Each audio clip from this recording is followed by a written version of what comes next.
أعوذ بالله من الشيطان الرجيم بسم الله الرحمن الرحيم إن فرعون علا في الأرض وجعل أهلها شيعا يستضعف طائفة منهم يذبح أبناءهم ويستحيي نساءهم إنه كان من المفسدين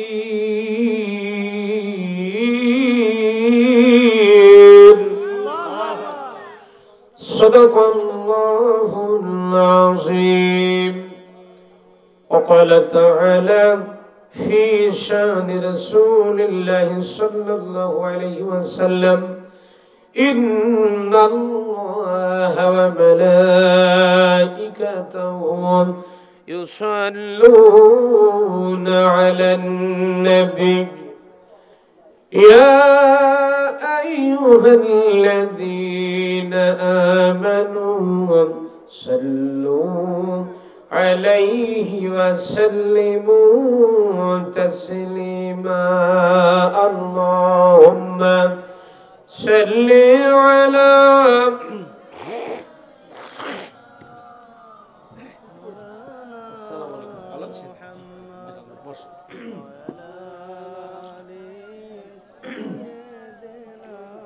high high থামেন থামেন break মারেন আপনারা যেভাবে দরুদ শরীফ পড়তেছেন মনে হচ্ছেন যায় অবস্থা এর সাথে যদি আমার মা বোন দরুদ শরীফ পড়া স্টার্ট করতে তাতে 4 গুণ আওয়াজ বেশি হতো একটু আওয়াজ দিয়ে কি পড়া যাবে না আপনাদেরকে চা খাওয়ান লাগবে কোন চা খাওয়ান লাগবে কথা কয় না বাড়ি আমি ইন্ডিয়াতে প্রোগ্রাম করে বিভিন্ন রাজ্যে ওদেরকে বলে যদি হুজুর চা খাওয়া লাগবে আচ্ছা দাও চা দাও ওই চায়ের দোকানদারেরা ঘরে মাহফিলের ভিতরে বলে সবাইকে চা দাও চা ফ্রি তো যাই হোক আপনাদের এখানে সিস্টেম নেই চা ফ্রিও করা যাচ্ছে না আর আমার গাড়ি একটু অ্যাক্সিডেন্ট হয়ে একটু ক্ষতি হয়ে গেছে কিছু পয়সা হয়ে গেছে এজন্য চা দিতে পারতেছি না এজন্য আমি আন্তরিকভাবে দুঃখিত তো যাই হোক একটু গলার ভলিউম বাড়িয়ে দিয়ে আওয়াজ দেওয়া যাবে তো নাকি কথা কয় না বারে কথা কর না কে কথা না করলে তো ওয়াজই করা যাবে না এটা কথা কওয়া যাবে দর্শন পড়েন আল্লাহুম্মা সাল্লি আলা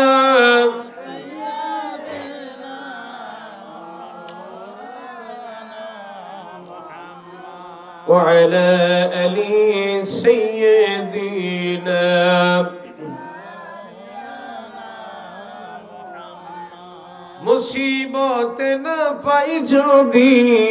মুসিবত না পাই যদি করুণা তোমার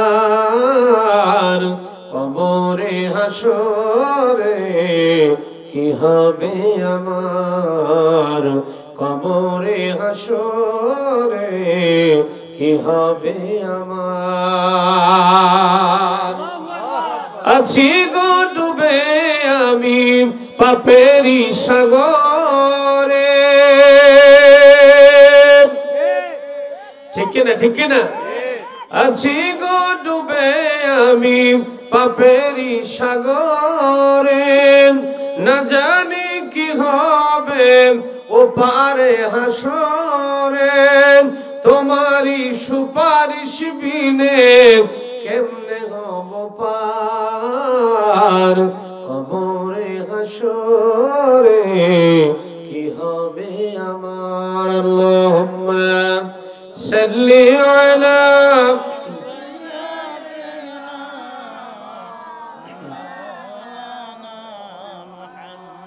وعلى آل سيدنا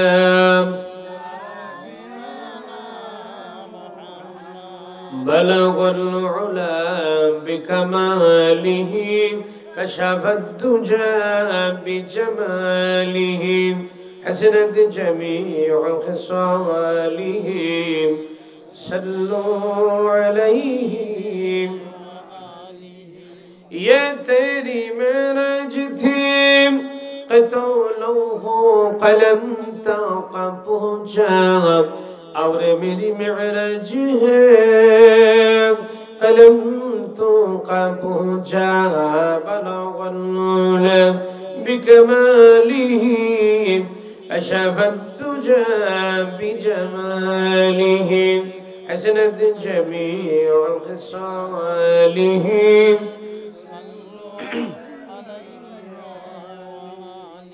मुझे कुछ मिले या न मिले मोहम्मद मिले या नूसे जिसे अल्लाह मिले बलगल नूर बिकमालिही कशफत तुजा बिजमालिही असनद जमीउ खिसालिही सल्लू अलैहि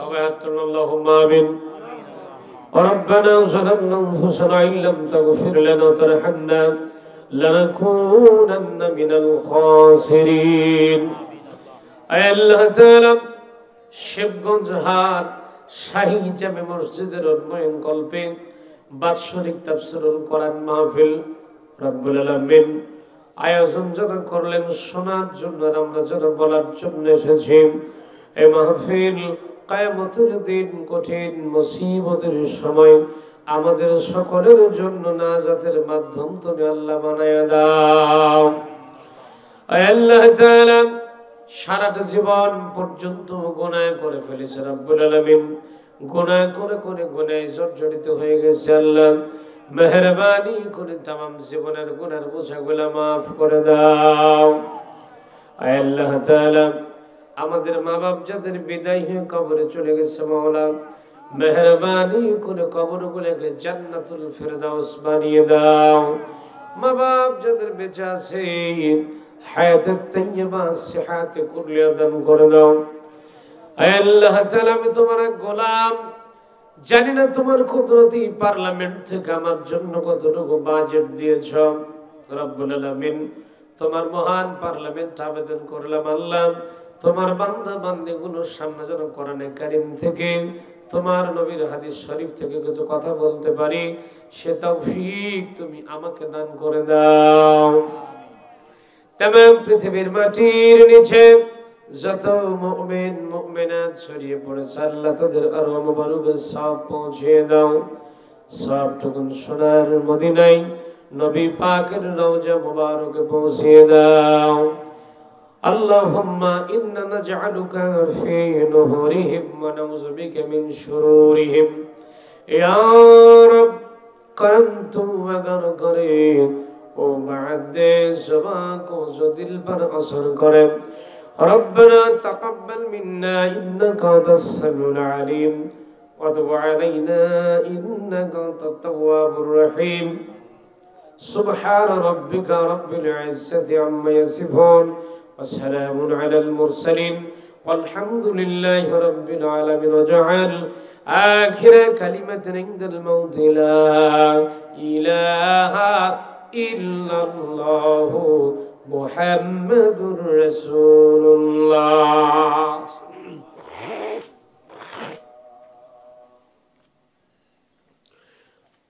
বাংলাদেশের ঐতিহ্যবাহী বগুড়া জেলার অন্তর্গত শিবগঞ্জ থানাধীন শিবগঞ্জ হাট শাহী জামে মসজিদের উন্নয়ন কল্পে বাৎসরিক তাফসীরুল কোরআন মাহফিলের মুআজ্জাজ মুহতারাম জনাব সম্মানিত সভাপতি সাহেব আমার অত্যন্ত কাছের বন্ধুবর মুফতি মাওলানা মামুনুর রশিদ সাহেব দোয়া করছি আল্লাহ তাআলা গোলামকে সারা দুনিয়ার জন্য কবুল করুন বলেন আমিন পাশাপাশি সহ-সভাপতির দায়িত্ব পালন করছেন অত্র মসজিদের সম্মানিত সভাপতি জনাব মোহাম্মদ আলমগীর হোসেন সাহেব আজকের মাহফিলের প্রধান অতিথি হাজিউল হারামাইন জনাব মোহাম্মদ আব্দুল ওয়ারিস আকন্দ সাহেব সম্মানিত সভাপতি শিবগঞ্জ সদর ইউনিয়ন বিএনপি ও সাবেক চেয়ারম্যান শিবগঞ্জ সদর ইউনিয়ন পরিষদ আজকের মাহফিলে আমার পূর্বে আপনাদের সামনে কথা বলেছেন অত্যন্ত জ্ঞানগর্ভ এবং চমকপ্রদ আলোচনা রেখেছেন রামশহর দাখিল মাদ্রাসার সহকারী মাওলানা উস্তাজুল আসাতিজ হযরত মাওলানা মুস্তাফা কামাল হোসাইন সাহেব।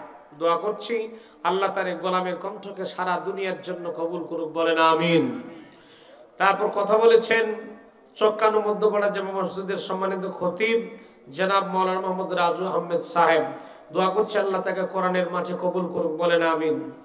বিশেষ অতিথিবৃন্দ, আমন্ত্রিত অতিথিবৃন্দ, সঞ্চালনায় আছেন অত্র মসজিদের পেশ ইমাম জনাব তারেক রহমান সহ।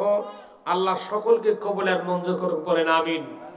সহ মঞ্চবিষ্ট ওলামা হযরত, বিভিন্ন এলাকা থেকে আগত দিনদার, ইসলাম প্রিয়, কোরআন প্রিয়, তাওহীদ প্রিয়, তাওহীদের পতাকাবাহী ধর্মপ্রাণ মুসলমান ভাই এবং বন্ধুগণ, পর্দার আড়ালে বসত এলাকার সম্মানিত মা এবং বোনেরা, সকলের প্রতি রইল আমার অন্তরস্থল থেকে হৃদয় নিংড়ানো ভক্তিপূর্ণ সালাম।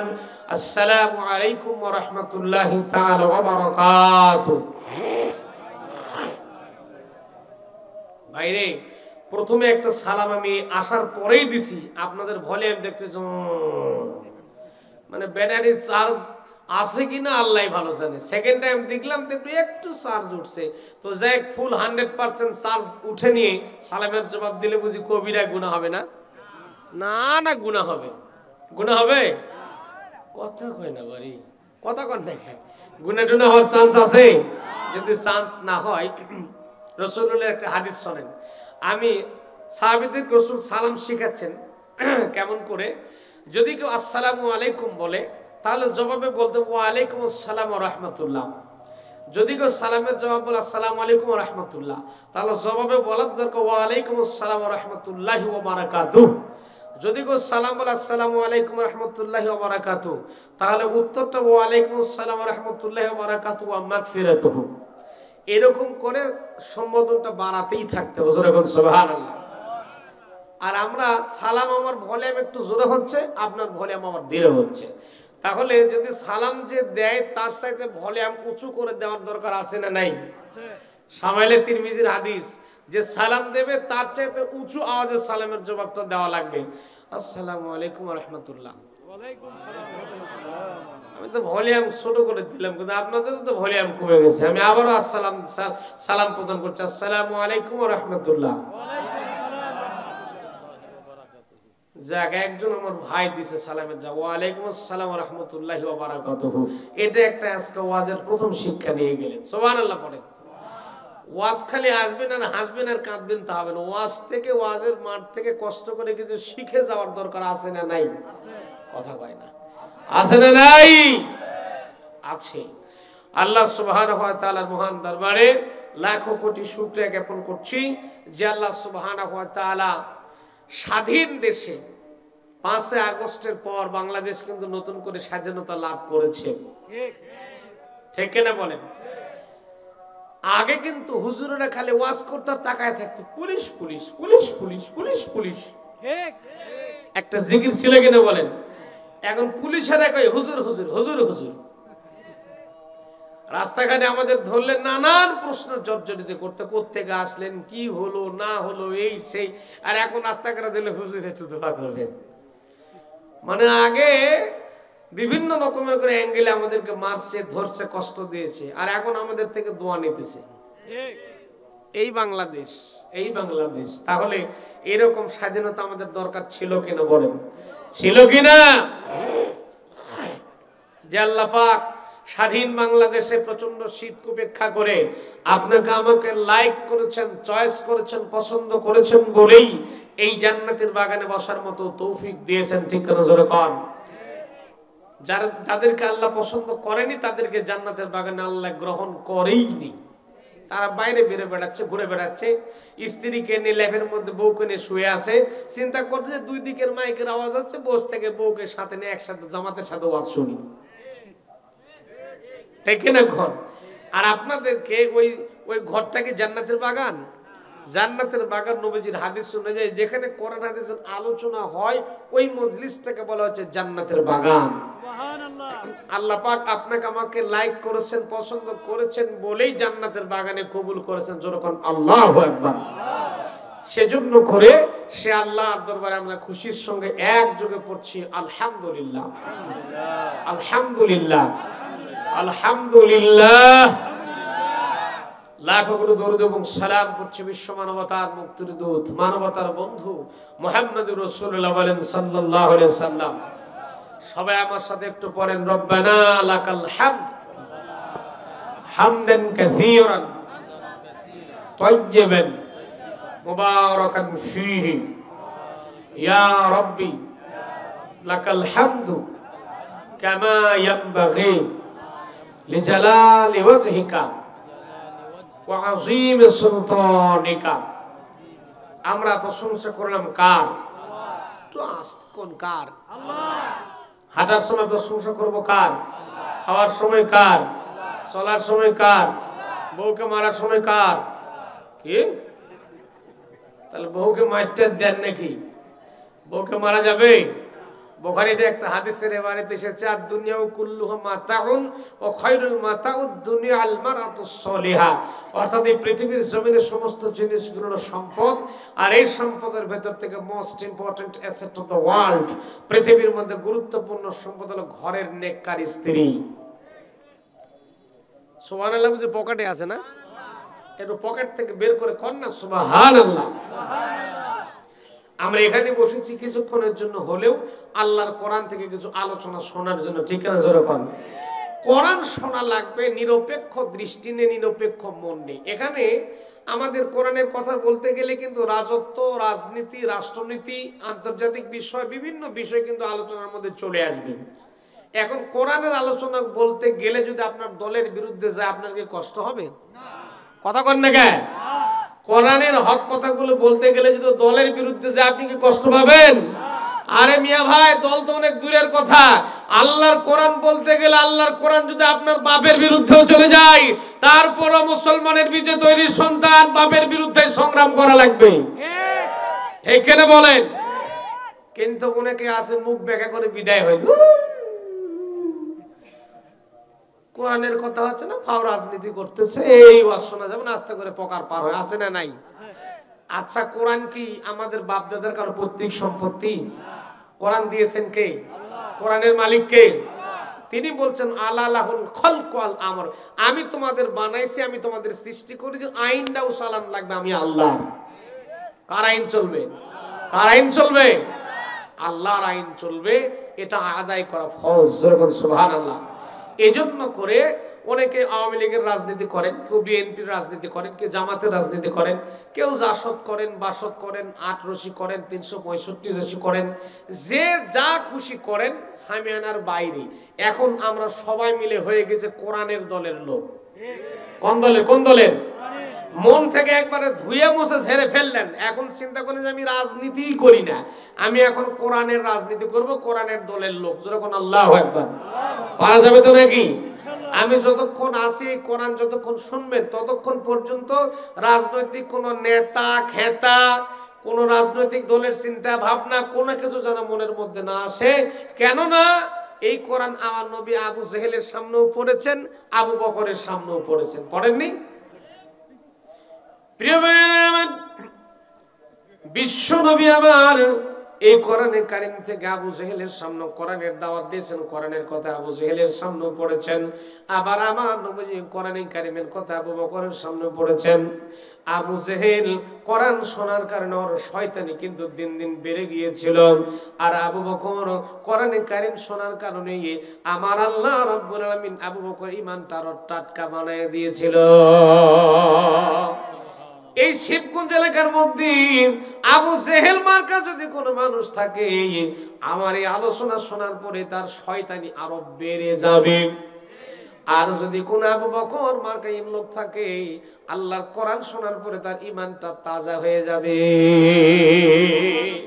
যেহেতু আমার দ্বিতীয় বক্তা সুন্দর একটা আলোচনা আপনাদের সামনে উপস্থাপন করে চলে গিয়েছে, আল্লাহ রাব্বুল আলামিন সুন্দর করে জানাচ্ছেন, ইন্নামাল মুমিনুনা আল্লাযীনা ইযা যুকিরাল্লাহু ওয়াজিলাত قلوبهم وإذا تليت عليهم آياته زادتهم إيمانا وعلى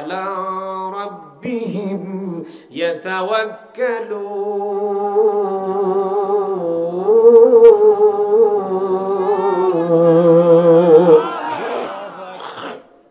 ভাই আল্লাহু আকবার বললে কি গুনাহ হবে? তিরমিজি শরীফের হাদিস দলিল নিয়ে যান, কোরআন তেলাওয়াতের পরে যদি আল্লাহু আকবার বলতে পারেন, কণ্ঠ ছেড়ে দিয়ে যদি আল্লাহু আকবার বলতে পারেন, আল্লাহ দিলটা নরম করে দেয়। যতবার তেলাওয়াত করব ততবার আল্লাহু আকবার বলা লাগবে। রাজি আছেন তো আপনারা?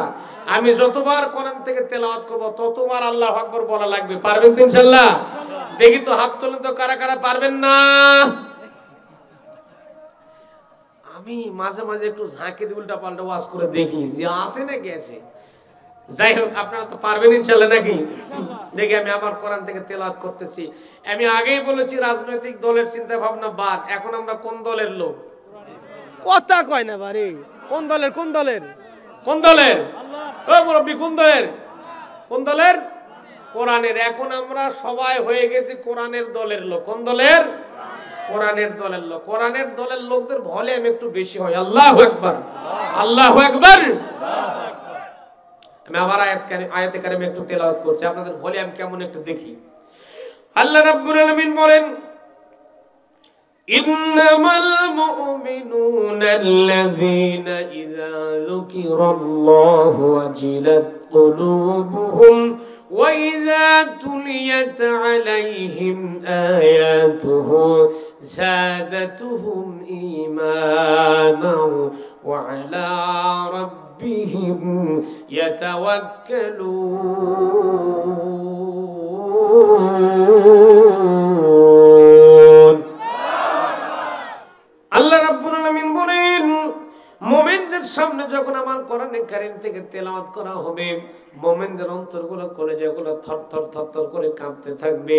আর শুধু কাঁপতেই থাকবে না, আমি আল্লাহ রাব্বুল আলামিন যাদাতুহুম ঈমানাও, ওদের কলিজার মধ্যে আমি আল্লাহ ঈমানটা বাড়ায় দিতে থাকি। ওয়া আলা রাব্বিহিম ইয়াতাওয়াক্কালুন, আর মুমিনেরা আমি আল্লাহ ছাড়া কারো কাছে ভরসা করে না। মুমিনেরা যারা, মুমিন বান্দা যারা হয়ে যায়, যত দুঃখ দুর্দশা, যত কষ্ট, জেল জুলুম, হামলা মামলা, ফাঁসি, যত কিছুই আসুক না কেন, মুমিনেরা আল্লাহ ছাড়া দুনিয়ার কারো কাছে মাথা নত করে না। আসুক না যত বাধা, যত ঝড় সাইক্লোন, রাসূলের পথে মোরা চলবই। এই জীবন বাজি রেখে দিনের নিশান মোরা বাংলার আকাশে উড়াবই। মোরা কামানের মুখোমুখি দাঁড়িয়ে, মোরা কামানের মুখোমুখি দাঁড়িয়ে আল্লাহু আকবার বলবো। আসুক না যত বাধা, যত ঝড় সাইক্লোন, রাসূলের পথে মোরা চলবই। এই জীবন বাজি রেখে দিনের নিশান মোরা বাংলার আকাশে উড়াবই। আমাদের দেহে বই জিহাদি রক্ত। আছে না নাই? কথা কয় না বাড়ি। এই কথা না করলে ওয়াজি করা যাবে না। কথা কবেন আপনারা, কথা কবেন, পিছনের ভাইরা কথা কবেন। আমাদের দেহের মধ্যে জিহাদি রক্ত আছে না নাই? চিল্লা এখন আছে না নাই? আমাদের দেহে বই জিহাদি রক্ত। এই সাসে উঠতেছেন, এই মুরব্বি, হ্যালো হ্যালো, মোটা লাগবে নাকি? সর্বনাশ, উঠাউঠি করা যাবে না। কোরআনের মাহফিল থেকে এক চুল উঠাউঠি করা যাবে না। উঠলে বোঝা যাবে যে অ্যালার্জি শুরু হয়ে গেছে। কথা বোঝেননি? বেগুন আর ওই যে মাছ কালাই বা বেগুন জাতীয়, মানে ছোট ছোট কালাই বা মাছ কালাই বা তারপর বেগুন জাতীয় খাবার খেলে কিছুক্ষণ পর কিন্তু অ্যালার্জি শুরু হয়, হয়তো নাকি? এখন কোরআনের হক কথা যখন শুরু হয়ে যায়, কোরআন যারা শুনতে আসে এদের মধ্যে পারে অ্যালার্জি শুরু হয়ে যায়। এরা আর তখন টিকতে পারে না, আস্তে করে পকার পার হয়। আছে না নাই? লক্ষ্য করে দেখবেন যারা আস্তে করে উঠতে চায় ওই গ্রুপের লোক। কথা বোঝেননি? আমাদের মুসলমানের দেহের মধ্যে জিহাদি রক্ত থাকা লাগবে কিনা বলেন? চিল্লা এখন থাকা লাগবে কিনা? জিহাদ মানে কি? প্রাণান্তকর চেষ্টা করা। ইসলামকে সব সময়ের জন্য আল্লাহর জমিনে আল্লাহর দ্বীনকে প্রতিষ্ঠা করা লাগবে। এই ঘোষণা দিয়েছেন কে? কে দিয়েছেন? আলোচনার মধ্যে পাবো ইনশাআল্লাহ। আমাদের দেহে বই জিহাদি রক্ত, প্রাণে প্রাণে বিপ্লবী হুঙ্কার, তাকবীরে তাকবীরে বাতিলের মসনদ কত ভেঙে করেছি যে চুরমার, কত ভেঙে করেছি যে চুরমার। এই শির অবনত আল্লাহর কাছে শুধু, এই মাথা আল্লাহ ছাড়া কারো কাছে নত হবে? আস্তে কোন নত হবে? এই শির অবনত আল্লাহর কাছে শুধু, নয় কোন তাগুতের কাছে, নয় কোন জালিমের কাছে। সবুজ কাফেলা নিয়ে যাব জানি একদিন মকসুদে মঞ্জিলে পৌঁছে, মকসুদে মঞ্জিলে পৌঁছে। আমাদের ছোট্ট হৃদয়ে রাসূলের প্রেম ছবি আঁকবো, আসুক না যত বাধা যত ঝড় সাইক্লোন, রাসূলের পথে মোরা চলবই। এ জীবন বাজি রেখে দিনের নিশান মোরা বাংলার আকাশে উড়াবই। চিল্লা এখন আল্লাহু আকবার। কোরআনের সমাজ আমরা চাই কি চাই না? চিল্লা বলেন চাই কি চাই না? কোরআন দিয়ে যদি জীবন গঠন করতে পারেন আল্লাহ শান্তি দান করবে। জোরে কোন আল্লাহু আকবার, আল্লাহু আকবার। আলোচনার সূচনা লগ্নে আপনাদের কাছে বগুড়াবাসী, প্রিয় শিবগঞ্জবাসী, আপনাদের কাছে একটা কথা জিজ্ঞেস করি, আপনারা সকলে এই মুহূর্তে কেমন আছেন? ভালো রাখার মালিক কে? আল্লাহ। কিন্তু কেউ তো কইলেন হুজুর আপনি কেমন আছেন? আমরা আল্লাহর রহমতে সব সময় ভালোই থাকি, আলহামদুলিল্লাহ বলেন। ভালো থাকে না কারা জানেন? আব্দুল কাদের মোল্লাকে যারা ফাঁসি দিয়েছিল এরা ভালো থাকতে পারে না। মীর কাসেম আলীকে যারা ফাঁসিতে দুনিয়ার থেকে বিদায় করেছিল এরা ভালো থাকতে পারে না। আল্লামা সাঈদীর মতো মানুষকে যারা হত্যা করেছিল এরা ভালো থাকতে পারে না। এদের বাংলাদেশের জমিনে জায়গা হবে না, এদেরকে যাওয়া লাগবে দিল্লিতে। ঠিক কিনা বলেন? আমার প্রিয় ভাইরা, আল্লাহর কোরআনের উপর অনেক অত্যাচার এসেছিল, মুসলমান বোবা শয়তান হয়ে বসেছিল। ঠিক কিনা জোরে কোন? এক শ্রেণীর মুসলমান নামক নামধারী মুনাফিক ইসলামের উপরে, কোরআনের উপরে, আলেমদের উপরে নির্যাতন হয়েছে, অনেক অত্যাচার হয়েছে, কিছুই বলে নাই। আছে না নাই? এইরকম নামধারী মুসলমান মার্কা মুনাফিক আমাদের সমাজে আছে না নাই? চিল্লায় বলেন আছে না নাই? আমার প্রিয় ভাইরা, ইসলামের বিরুদ্ধে, কোরআনের বিরুদ্ধে, আলেমদের বিরুদ্ধে যখন যেখানে কথা হোক না কেন, আপনি মুসলমান, আপনার ব্রিফিং দেওয়া উচিত। আপনার হাত দিয়ে শক্তি নাই, অন্তত আপনাকে মুখ দিয়ে বলতেই হবে যে কাজটা খারাপ কাজ হয়েছে। ঠিক কিনা বলেন? আমরা মুসলমান, আমাদের সম্পর্ক আল্লাহর কোরআনের সাথে। জোরে কোন আল্লাহু আকবার, আল্লাহু আকবার। যেহেতু কোরআন নাজিল করেছেন কে? নাজিল করেছেন কে? আসেন, আমি লম্বা বক্তব্য দেব না, শর্টলি আমি আপনাদেরকে কিছু জিনিস বোঝাবার জন্য চেষ্টা করছি। দীর্ঘ 16টা বছর স্বৈরাচার শাসক ছিল, ঠিক কিনা বলেন? নাকি ভুল বললাম? অত্যাচার করে করে আলেমদের জ্বালিয়ে জ্বালিয়ে, নির্যাতন দিয়ে, মুসলমানদের নির্যাতন দিয়ে, শুধু তা নয়, বই পুস্তকের ভিতর থেকে ইসলাম পর্যন্ত বাদ দেওয়ার চেষ্টা করেছিল। আছে না নাই? সেই জালেম শাসক আর আরেকজন জালেম শাসক পৃথিবীর জমিনে এসেছিল, তার নাম ছিল ফেরাউন। কি নাম? ফেরাউনকে চিনেন? সাইদি সাহেব রহমতুল্লাহ আলাইহি দুনিয়ার থেকে বিদায় হয়ে চলে গেছেন। দেখেন, মানুষ তাকে কলিজা দিয়ে মহব্বত করে। ঠিক করে জোরে কোন? সাইদি সাহেব হুজুরকে যখন ফাঁসির রায় দেয়া হয়, এই যে কালামানিক মানিক্কা দেখেননি, সিলেটের জমিনে আপ্যায়ন করেছিল, লাথির ঠাকায় বিসি আউট। কথা কয় না, আপনারা বুঝে দেখেননি। ও সাইদি সাহেবের ফাঁসি একটু দেখতে চেয়েছিল, যে ফাঁসি চাই। ফাঁসির রায় দেওয়ার সময় সেই স্টিল নাও ছিল। সিলেট দিয়ে যখন পালানোর চেষ্টা করেছিল, সিলেটের লোকেরা এমন আপ্যায়ন করলো, ওরে আপ্যায়ন করতে করতে একে লাত্তির ঠেলায় বিসি পর্যন্ত আউট। কথা কয় না। দেখেন, ওকে যখন সেফটির মধ্যে নেওয়া হলো, সাংবাদিকরা জিজ্ঞেস করলো, ভাই আপনি তো সাইদিকে মারার জন্য চেষ্টা করেছিলেন, ফাঁসি দেওয়ার চেষ্টা করেছিলেন, এখন সাইদিকে দুনিয়াতে ছেড়ে দিলে মানুষ কলিজার মধ্যে রাখবে, আপনাকে একটু ছেড়ে দিয়ে দেখা হোক। ভাই আমাকে আর ছেড়ে দিও না, একটা পিসি ছিল ওইটাও হারাবো। ঠিক কিনা বলেন? এই জন্য কোরআনের বিরুদ্ধে যারা আশ্রয় নিয়েছে, কোরআনের বিরুদ্ধাচরণ যারা করেছে, ইসলামের বিরুদ্ধে যারা লেগেছিল, আল্লাহ তাদেরকে ছাড় দেয়, কিন্তু ছেড়ে দেয়, ছেড়ে দেয়। ফেরাউনকে আল্লাহ ছেড়ে দেয়নি। বর্তমান যুগের যিনি ফেরাউনের দায়িত্ব পালন করেছিলেন, ফেরাউনের ইনচার্জ, কথা বুঝেননি? ফেরাউনের ইনচার্জ, ফেরাউনের চার্জে যিনি ছিলেন, তার কর্মকাণ্ড এবং ফেরাউনের কর্মকাণ্ডগুলো আমি আপনাদেরকে বাস্তবতার নিরিখে আল্লাহর কোরআন দিয়ে বুঝে দেওয়ার চেষ্টা করব ইনশাআল্লাহ কবুল করুক, বলেন আমিন। তার আগে আমার একটা অনুরোধ হলো, আমি যতক্ষণ পর্যন্ত মঞ্চে আসি একটা লোক ওটা করা যাবে না, মোতার জন্য হলেও না। কথা কয় না, কথা কয় না, উঠে চলে যাবেন। এই 1 ঘন্টা 12টার মধ্যে আলোচনা শেষ হবে ইনশাআল্লাহ। যেহেতু শীতের রাত আপনাদের কষ্ট দেব না, আমিও কষ্ট নেব না, এই জন্য শীতের রাত কষ্ট না নিয়ে আমরা আলোচনার মধ্যে ঢুকে যাই সরাসরি। আউযু বিল্লাহ বিসমিল্লাহ পারেন তো নাকি? পারেন পারেন পারেন। আসেন জামাতের সাথে একটু গলাটা ওয়াশ করেন আমার সাথে। সকলে একযোগে আউযু বিল্লাহ বিসমিল্লাহটা পড়েন আমার সাথে, পড়েন।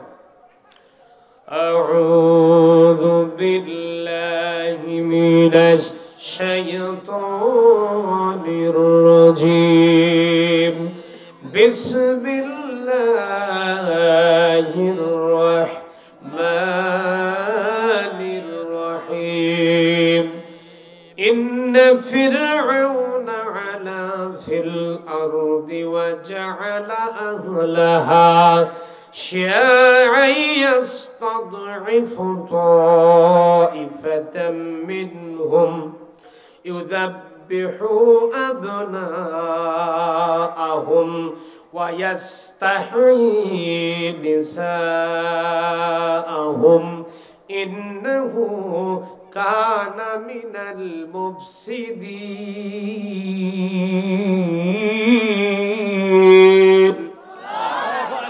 সাদাকাল্লাহুল আযীম। বিতাড়িত মুরতাদ শয়তানের ওয়াসওয়াসা থেকে পানাহ চেয়ে নিয়ে পরম করুণাময় আল্লাহ সুবহানাহু ওয়া তাআলার নামে কোরআনে হাকিম থেকে আলোচনা শুরু করছি। আমি আপনাদের সামনে তেলাওয়াত করলাম, তেলাওয়াতকৃত সূরার নাম হলো কাসাস। কি নাম? কাসাস। এই সূরাটা মক্কায় অবতীর্ণ হলো। কোন জায়গায়? মক্কায়। এর মধ্যে আয়াত আছে অনেকগুলো, তার মধ্যে আমি একটা আয়াতে কারিমে তেলাওয়াত করেছি। আয়াতের নম্বর হলো 4 নম্বর আয়াত। কয় নম্বর? ধারাবাহিকভাবে পর্যায়ক্রমে কিছু আলোচনা আসবে ইনশাআল্লাহ। একটু কথা বলেন নাকি কোন সূরা জানি বললাম? এটা জানি কোন জায়গায় অবতীর্ণ হলো? মক্কা অবতীর্ণ হলো। আসেন একটু আস্তে আস্তে আমরা ভিতরে যাই। অনেক বড় বড় আলেম আমার কাছে বসে আছেন, অনেকগুলো তাফসিরের রেফারেন্স দিয়ে আমি কথা বলবো ইনশাআল্লাহ। তাফসিরে খাজেন, তাফসিরে নুরুল কোরআন, তাফসিরে ওসমানী, তাফসিরে ইবনে কাসির, তাফসিরে কাবির, তাফসিরে কুরতুবী। এবার লক্ষ্য করুন আয়াতের মানেটা একটু করে নেই। আল্লাহ জানাচ্ছেন, কোরআনে আল্লাহ জানাচ্ছেন, ইন্না ফিরআউনা আলা ফিল আরদ। কে জানাচ্ছেন এই কথাটা? কে বলতেছেন? নিশ্চয় ফেরাউন সমাজের মধ্যে জমিনের ভিতরে অধ্যত্বপূর্ণ আচরণ করেছিল। কি করেছিল? ফেরাউন অধ্যত্বপূর্ণ আচরণ করেছিল, অহংকার করেছিল, যা খুশি তাই করব, আমার সাথে কেউ মাতব্বরি করতে পারবে। করেছিল কিনা? ফেরাউন এই আচরণগুলো করেছিল। ফেরাউনের যারা উত্তরসূরি তারাও কিন্তু এরকম অধ্যত্বপূর্ণ আচরণ করেছিল। আপনারা দেখেননি? সম্মানিত ভাইয়েরা আমার, আল্লাহ রাব্বুল আলামিন বলেন নিশ্চয় ফেরাউন জমিনের উপর অধ্যত্বপূর্ণ আচরণ করেছিল, অহংকারপূর্ণ আচরণ করেছিল। ফেরাউন যা খুশি তাই করত, নিজের দলের লোকদেরকে বড় বড় ক্ষমতার চেয়ারে বসিয়ে দিত, নিজের দলের লোককে সব জায়গায় বসায় দিত। আর ফেরাউন একটা দলের উপরে গিয়ে নির্যাতন চালিয়েছিল, নির্দিষ্ট একটা দলকে টার্গেট করেছিল। খুব ভালো করে অবস্থা শোনা লাগবে। ফেরাউন নির্দিষ্ট একটা দলকে টার্গেট করেছিল, এই দলের লোকদেরকে ধরত, মারত। আহালাহা ওই দেশের জনগণের ভিতরে ওই দেশের মধ্যে এক দলের লোক ছিল দুর্বল, পার্টি ছিল, একটা দল ছিল দুর্বল। ওই দুর্বল দলের লোকদেরকে ফেরাউনের লোকজন ধরতো, মারতো, জেল দিত, জুলুম দিত, হত্যা করতো, ফাঁসি দিত। একটা একটা করে দুনিয়া থেকে তারা বিদায় করে দিয়েছিল। শুধু তা নয়, একটা নির্দিষ্ট দলকেই ফেরাউন টার্গেট করেছিল। ফেরাউনের উদ্দেশ্য ছিল এই নির্দিষ্ট দলটাকে যদি দমন করা যায়, দুনিয়ার জমিন থেকে যদি বিদায় করে দেওয়া যায়, আমার চেয়ার ঠিকঠাক থাকবে, চেয়ার পাকাপোক্ত থাকবে। দেশের সব মানুষকে যদি মেরে ফেলা লাগে, তারপরে আমি ফেরাউন আমার চেয়ার ঠিকঠাক থাকা লাগবে। আজও পৃথিবীর জমিনে অনেক দেশে অনেক ফেরাউন তৈরি হয়ে গেছে। আর চাই দেশের মানুষ 2-4 লক্ষ মানুষ মরে গেল, আমার দুঃখ না, আমার চেয়ার ঠিক থাকা লাগবে। আছে না নাই ভাইয়েরা? শুধু তাই নয়, ফেরাউন তখন করলো কি, ওই দেশের দুর্বল শ্রেণীর মানুষ যারা ছিল, ওই দলের লোক, নির্দিষ্ট দলের লোক যারা ছিল, এদের সন্তানগুলিকে তারা ধরতো, পুত্র সন্তানগুলোকে তারা জবাই করতে লাগলো। ফেরাউন জবাই করতে লাগলো, কন্যা সন্তানদেরকে হত্যা, কন্যা সন্তানদেরকে জীবিত রাখতে লাগলো। এমন করতে করতে করতে এমন সিচুয়েশন দাঁড়িয়ে গেল, আল্লাহ জানাচ্ছেন শুধু তা নয়, অত্যাচার করে শুধু ক্ষান্ত হয়নি ফেরাউন।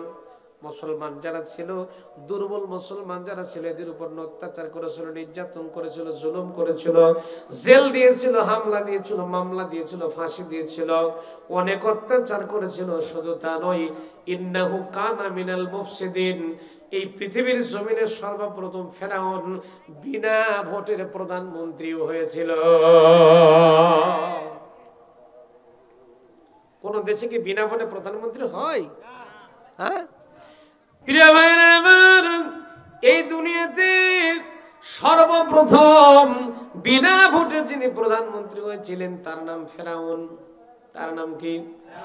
আমাদের বাংলাদেশের মাটিতে লক্ষ্য করলে দেখা যায়, পর্যবেক্ষণ করলে দেখা যায়, আমরা দিনের ভোট, রাতে তাহাজ্জুদের সময় ভোট সারি। দিনে কষ্ট করা যাবে না, আমরা তাহাজ্জুদ পড়ে আস্তে করে কাম সেরে বাড়ির যে ঘুম পারি। লক্ষ্য করে বোঝা যায়, এই তাফসীরের মধ্যে বোঝা যায়, লক্ষ্য করলে দেখা যায়, যারা বিনা ভোটে এর প্রধানমন্ত্রী হয়, এরাই হলো ফেরাউনের 1 নম্বর উত্তরসূরি। আছে না নাই? এই হলো আয়াতের অনুবাদ। চিন্তা করতেছেন, হুজুর এই যদি আয়াতের অনুবাদ, ভিতরে কি আছে? ভিতরে আরো মজা।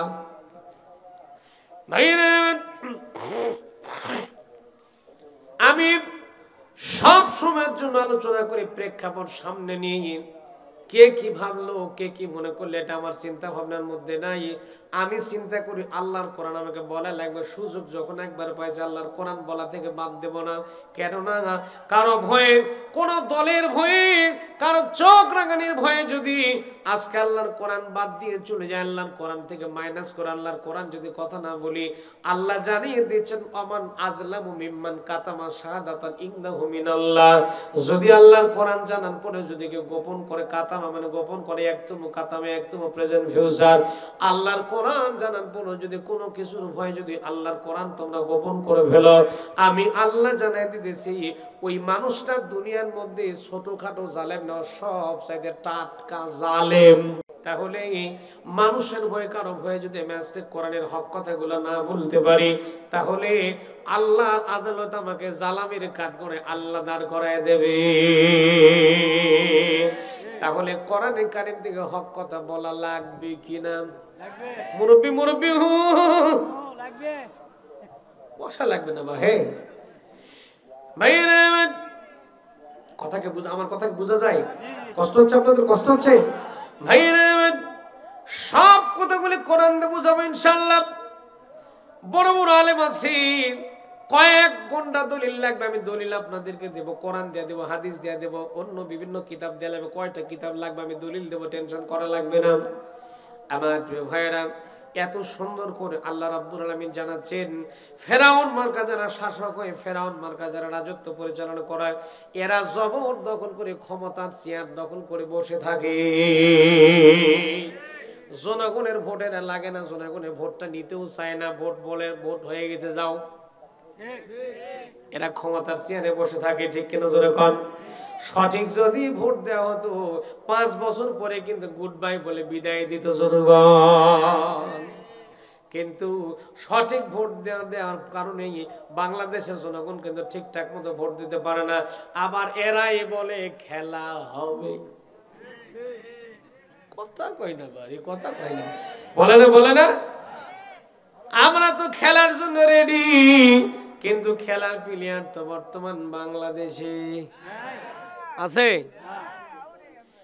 আমার প্রিয় ভাইরা, খেলার ভয় তারা চলে গেছে, খেলতে পারে না, খেলার জন্য চেষ্টাও তারা করতেছে। আমাদের যে সবসময় বলেছিল খেলা হবে, মানে তো সব তো ওদের। কিছু একটু আমরা যদি কথা বলতাম, এই পুলিশ, ওসি সাহেব, অমুক গ্রাম অমুক একটা মৌলবী আছে, জঙ্গি, যান পাঠায় দেন, আর নাটক সাজান, জঙ্গি লেখা জেলের মধ্যে ঢুকাই দেন। ঠিক না বলেন? কিছু না পালে জামাত শিবির একটা কোরআন হাদিসের বই পাইছে, বলবে না জঙ্গির বই, এই বই বলে ওকে জেলের মধ্যে ঢুকাই দেন। কথা কর না আপনারা, আমি বানাই বলতেছি। এই জঙ্গির নাটক সাজিয়ে সাজিয়ে আলেমদেরকে জুলুম করা হয়েছে, নির্যাতন করা হয়েছে, জেল দেওয়া হয়েছে, ফাঁসি দেওয়া হয়েছে। কোন ঠিক কিনা? ঠিক কিনা? আল্লাহ বলেন তোমরা টেনশন করো না, তোমাদের উপর এই পরীক্ষাগুলো আমি আল্লাহ করব। এই ঘোষণা কে করছেন? আল্লাহ রাব্বুল আলামিন বলেন وَلَنَبْلُوَنَّكُمْ بِشَيْءٍ مِّنَ الْخَوْفِ وَالْجُوعِ وَنَقْصٍ مِّنَ الْأَمْوَالِ وَالْأَنفُسِ وَالثَّمَرَاتِ وَبَشِّرِ الصَّابِرِينَ আরেকটু জোরে কোন আল্লাহু আকবার। প্রিয় ভাইরা, আল্লাহ বলেন বান্দারে তোমার উপরে পরীক্ষা আসবে বিভিন্ন রকমের, তোমার উপরে মামলা হতে পারে, হামলা হতে পারে, তোমার ফসল নষ্ট করতে পারি আমি, ফলমূল নষ্ট করতে পারি, খাদ্য নষ্ট করতে পারি। শুধু তা নয়, তোমার জীবনটা পর্যন্ত চলে যেতে পারে। তারপরেও যদি তুমি আমি আল্লাহর উপর অবিচলতার সাথে দাঁড়িয়ে থাকতে পারো, আমি আল্লাহ জানাই দিতেছি আমি আল্লাহ তোমার সাথে আছি। আবার প্রিয় ভাইরা লক্ষ্য করুন, ফেরাউন উদ্ধত্যপূর্ণ আচরণ করেছিল। আজকে যারা ফেরাউনের স্টাইলে যারা দেশ পরিচালনা করেছিল, তাদের জায়গা কিন্তু বাংলাদেশে হয়েছে। প্রিয় ভাইরা, আস্তে আস্তে করে যাই, শর্টলি বোঝাবার জন্য বলি। আমার প্রিয় ভাইরা গভীর মনোযোগ দেওয়া লাগবে আলোচনার মধ্যে। আস্তে আস্তে আমি যুক্ত যে তাফসিরের নাম তাফসিরে নুরুল কোরআন। কি নাম? কি নাম? তাফসিরে নুরুল কোরআনের মধ্যে সুন্দর করে ঘটনাটা এসেছে। ফেরাউন যখন অত্যাচারের মাত্রা যখন নির্বিঘ্ন করে বাড়িয়ে দিল, অত্যাচার যখন ফেরাউন করতে লাগলো, মুসলমানদের উপর যখন অত্যাচারের মাত্রা যখন বাড়িয়ে দিল, আমার আল্লাহ রাব্বুল আলামিন চাইলেন ফেরাউনকে রাখবো না, ফেরাউনকে ক্ষমতার চেয়ারে রাখবো না, ফেরাউনকে আস্তে করে ক্ষমতার কান ধরে চেয়ার থেকে নামায় দিয়ে আমি আমার দুর্বল বান্দাদেরকে ক্ষমতার চেয়ারে বসায় দেব। এই কোরআনে সে আলোচনা আছে। আল্লাহ জানাচ্ছেন সুন্দর করে। আল্লাহ বলেন ওয়ানুরিদু আন্নামুন্না আলাল্লাযীনা ইসতুদঈফু ফিল আরদ ওয়া নাজআলাহুম আইম্মাতাও ওয়া নাজআলাহুমুল ওয়ারিসিন।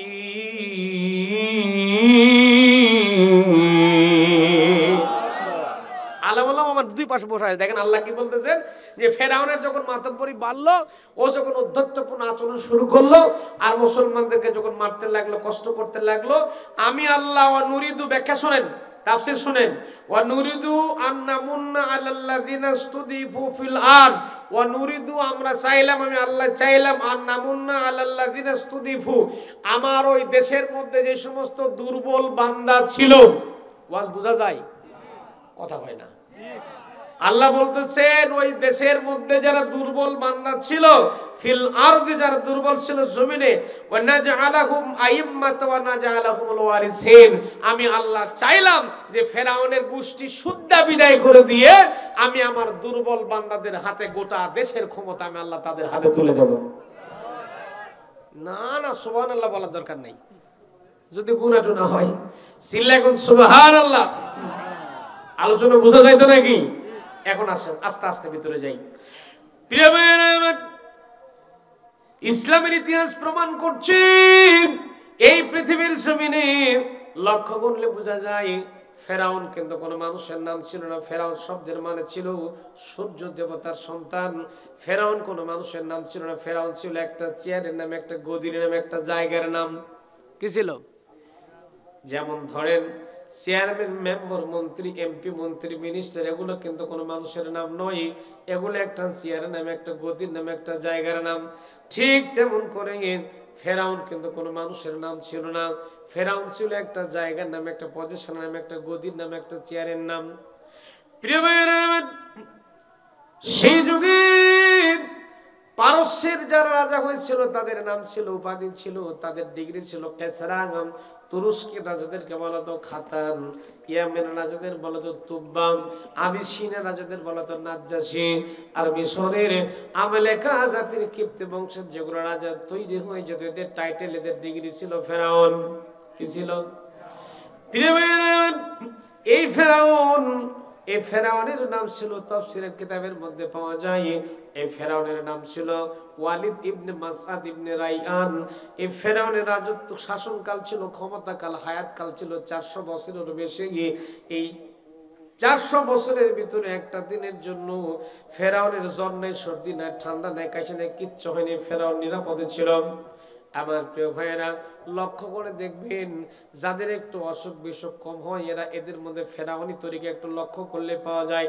আর আল্লাহর মুমিন বান্দা যারা হয়ে যায়, আমার আল্লাহ রাব্বুল আমিন মুমিনদেরকে বেশি বেশি করে অসুখ বিসুখ, দুঃখ দুর্দশা, মামলা হামলা, জেল জুলুম দিয়ে আমার আল্লাহ বান্দার ঈমানটাকে পরীক্ষা করে তাজা বানায় দেয়। আল্লাহু আকবার। প্রিয় ভাইয়েরা আমার, কষ্ট হচ্ছে আপনাদের? ভাইয়েরা আমার, ফেরাউনের নাম ছিল, তাফসীরের কিতাবে এসেছে, এই ফেরাউনের নাম ছিল ওয়ালিদ ইবনে মাসআদ ইবনে রাইয়ান। ছোট্ট করে মনে রাখেন, ফেরাউনের নাম ছিল কাবুস। এই ফেরাউন যখন ছোটবেলায় ছিল, যখন প্রাথমিক জীবন ছিল, ফেরাউনের ছোট্টবেলা ছিল, ফেরাউন ছিল ছেঁচড়া চোর। কি ছিল? ছেঁচড়া চোর ছিলেন আপনারা? ভাইরা আমার, এই দেশের বাড়িতে চোর পাওয়া যায় দুই ধরনের, একটা হলো ছেঁচড়া চোর আর একটা হলো শিক্ষিত চোর। ছেঁচড়া চোর হলো তারা যারা লাউ চুরি করে, কদু চুরি করে, কুমড়া চুরি করে, মুরগির ডিম চুরি করে, এমনকি শিবগঞ্জ আর শাহী মসজিদে যখন নামাজ পড়ে আস্তে করে বের হওয়ার পরে অন্যের নতুন জুতা দেখলে সেটাও চুরি করে। আছে না নাই? এগুলো হলো ছেঁচড়া চোর। আর শিক্ষিত চোর হলো তারা যারা এসি ঘরের মধ্যে বসে বসে কলম ঘুরায় দিয়ে মাথার মধ্যে চুলকায় আস্তে করে কলমের খোঁচা মেরে দেশের কোটি কোটি টাকা যারা লুটপাট করে খায়, এরা হলো শিক্ষিত চোর। এই শিক্ষিত চোর বাংলাদেশে দু একটা আছে না নাই?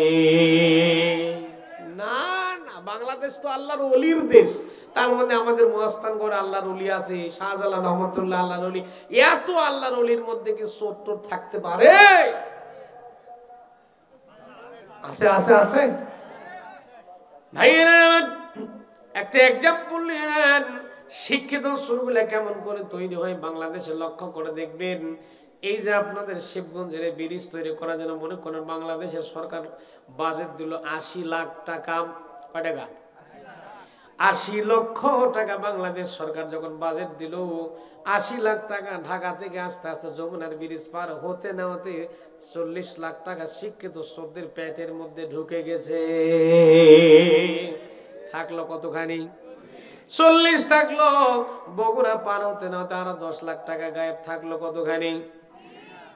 80 লাখ টাকার ব্রিজ যখন 30 লাখ টাকা দিয়ে আল্লাহর ওলিরা তৈরি করে, রডের বদলে আস্তে করে বাঁশ ঢুকাইয়া দিয়ে যখন ব্রিজ তৈরি করে, কয়েকদিন পর দেখা গেল আলিয়ারহাটের একজন মানুষ যাচ্ছে মোকামতলার দিকে যাচ্ছে, ওই ব্রিজের উপরে আসতে গিয়ে ব্রিজ ভেঙে পড়ে মরে গেছে। আছে না নাই? এইরকম শিক্ষিত চোর বাংলাদেশে দু চারটা আছে না নাই? আমার ভাইরা, আল্লাহর এই কোরআন যদি রাষ্ট্রীয়ভাবে পার্লামেন্টে সংসদের মধ্যে যদি আল্লাহর কোরআন আমরা পৌঁছাতে পারি, আল্লাহর কোরআনের কারিম যদি সংসদের মধ্যে আমরা দিতে পারি, তাহলে এই সিটার বাটপাট ডাকাতগুলা, শিক্ষিত চোরগুলা লুটপাট করে দেশের টাকা বিদেশে পাচার করতে পারবে না। পারবে পারবে পারবে। কেন পারবে না? তার কারণ হলো তাদের কলেজের মধ্যে, তাদের অন্তরের মধ্যে আল্লাহর ভয় আছে না নাই? জোরে করে আছে না নাই? একটি টাকাও চুরি হবে না। 80 লাখ টাকা ওখান থেকে আসবে, 80 লাখ টাকার ব্রিজ তৈরি হবে। আমার প্রিয় ভাইরা, তাহলে আল্লাহর কোরআন দিয়া দেশ পরিচালনা করার দরকার আছে না নাই? সিল্লাই বলেন আছে না নাই? এখন অনেকে মনে করবে হুজুর রাজনীতি করতেছে। আচ্ছা বলেন তো, কোরআনের কথা বলতে গেলে রাজনীতি আসবে কিনা বলেন? জোরে করে আসবে কিনা? আমরা যখন আগে ওয়াজ করতে যেতাম, আমাদের কাকে বসায় রেখে আল্লাহর লীলা বিভিন্ন নেতা খেতা, সিটার বাটপার, চোর ডাকাত, এরা এসে আমাদের কাকে ওয়াজ করতো। কথা কয় না বারে, কথা কয় না। কি ওয়াজ করতো জানেন? হুজুর এ আমাদের এদিকে এই দলের লোক আছে, ওগুলো বলার দরকার নাই। খালি নামাজের ওয়াজ করবেন, কবরের ওয়াজ করবেন, জান্নাত জাহান্নামের ওয়াজ করবেন, দুনিয়াদারি ওয়াজ করার দরকার নেই। মানে আমরা পড়ে থাকবো মাদ্রাসা, মসজিদ, কবর, জান্নাত জাহান্নামে পড়ে থাকবো, আর ওরা ইচ্ছা মতো সুদ, ঘুষ, দুর্নীতি, মদ, গাঞ্জা যা খুশি তাই চালাবে।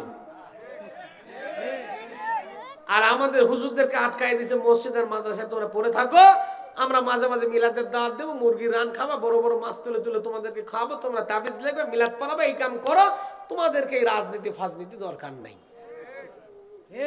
ওগুলা তোমাদের কাম নয়, ওগুলা আমরা করব, আমরা মদ খাবো, গাঞ্জা খাবো, হোটেলে রাত কাটাবো। এই হুজুরেরা যদি ক্ষমতা আসে এগুলা তো করা যাবে। ভাইরা আমার, অনেকের চিন্তা ভাবনা হলো হুজুর মানুষ কেন চেয়ারম্যান হবে, হুজুর মানুষ কেন এমপি হবে, মন্ত্রী হবে। অনেকের চিন্তা ভাবনা এটা, হুজুরেরা খালি মসজিদ মাদ্রাসা খানকানে পড়ে থাকবে, হুজুরেরা শুধু এগুলাই করবে, হুজুরের রাজনীতি ফাজনীতি দরকার নাই, হুজুরেরা এগুলা করবে। আর সিটার বাটপার যারা আছে, যারা দেশ চালাবে, এই সুযোগে লক্ষ্য করে দেখবেন হুজুরেরা ফাঁকির মধ্যে পড়ে গেছে। আর এই সুযোগে সিটার বাটপার রামপন্থী বামপন্থী লোকেরা 180 মাইল স্পিডে তারা দেশ চালাচ্ছে। এই জন্য করে আল্লাহর কোরআনওয়ালা মানুষ রাজনীতিতে আসার দরকার আছে না নাই? চিল্লায় বলেন আছে না নাই? অনেক মানুষ চিন্তা করে হুজুরের রাজনীতি ফাজনীতি করার দরকার নাই, হুজুরটা এতদিন ভালোই ছিল, যে শুনছে হুজুর চেয়ারম্যানের ভোট করতে গেছে, উপজেলা চেয়ারম্যানের ভোট করতে গেছে, এমপির ভোট করতে গেছে। এক শ্রেণীর লোক বাংলাদেশের বড় সংগঠন হলো চায়ের দোকান, এক হাতে চা খায়, এক হাতে সিগারেট টানে, ওখানে বিশাল বিশাল গল্প হয়। হুজুরটা তো এতদিন ভালোই ছিল, কি দুঃখে ভোট করতে গেছে হুজুরটা খারাপ হয়ে গেছে। আছে না নাই? এই ধরনের লোক আছে না নাই? এখন আসেন আল্লাহর কোরআন কি জানাচ্ছে, আল্লাহর কোরআনে কারীম জানাচ্ছেন, সূরা আলে ইমরান খুলে পড়েন, আল্লাহর কোরআন বলতেছে, আমি কোরআন থেকে বলতেছি, দলিল নেন। আল্লাহ বলেন, ওয়ালতাকুম মিনকুম উম্মাতুন ইয়াদউনা ইলাল খায়র ওয়া ইয়া'মুরুনা বিল মা'রুফ ওয়া ইয়ানহাউনা আনিল মুনকার ওয়া উলাইকা হুমুল মুফলিহুন।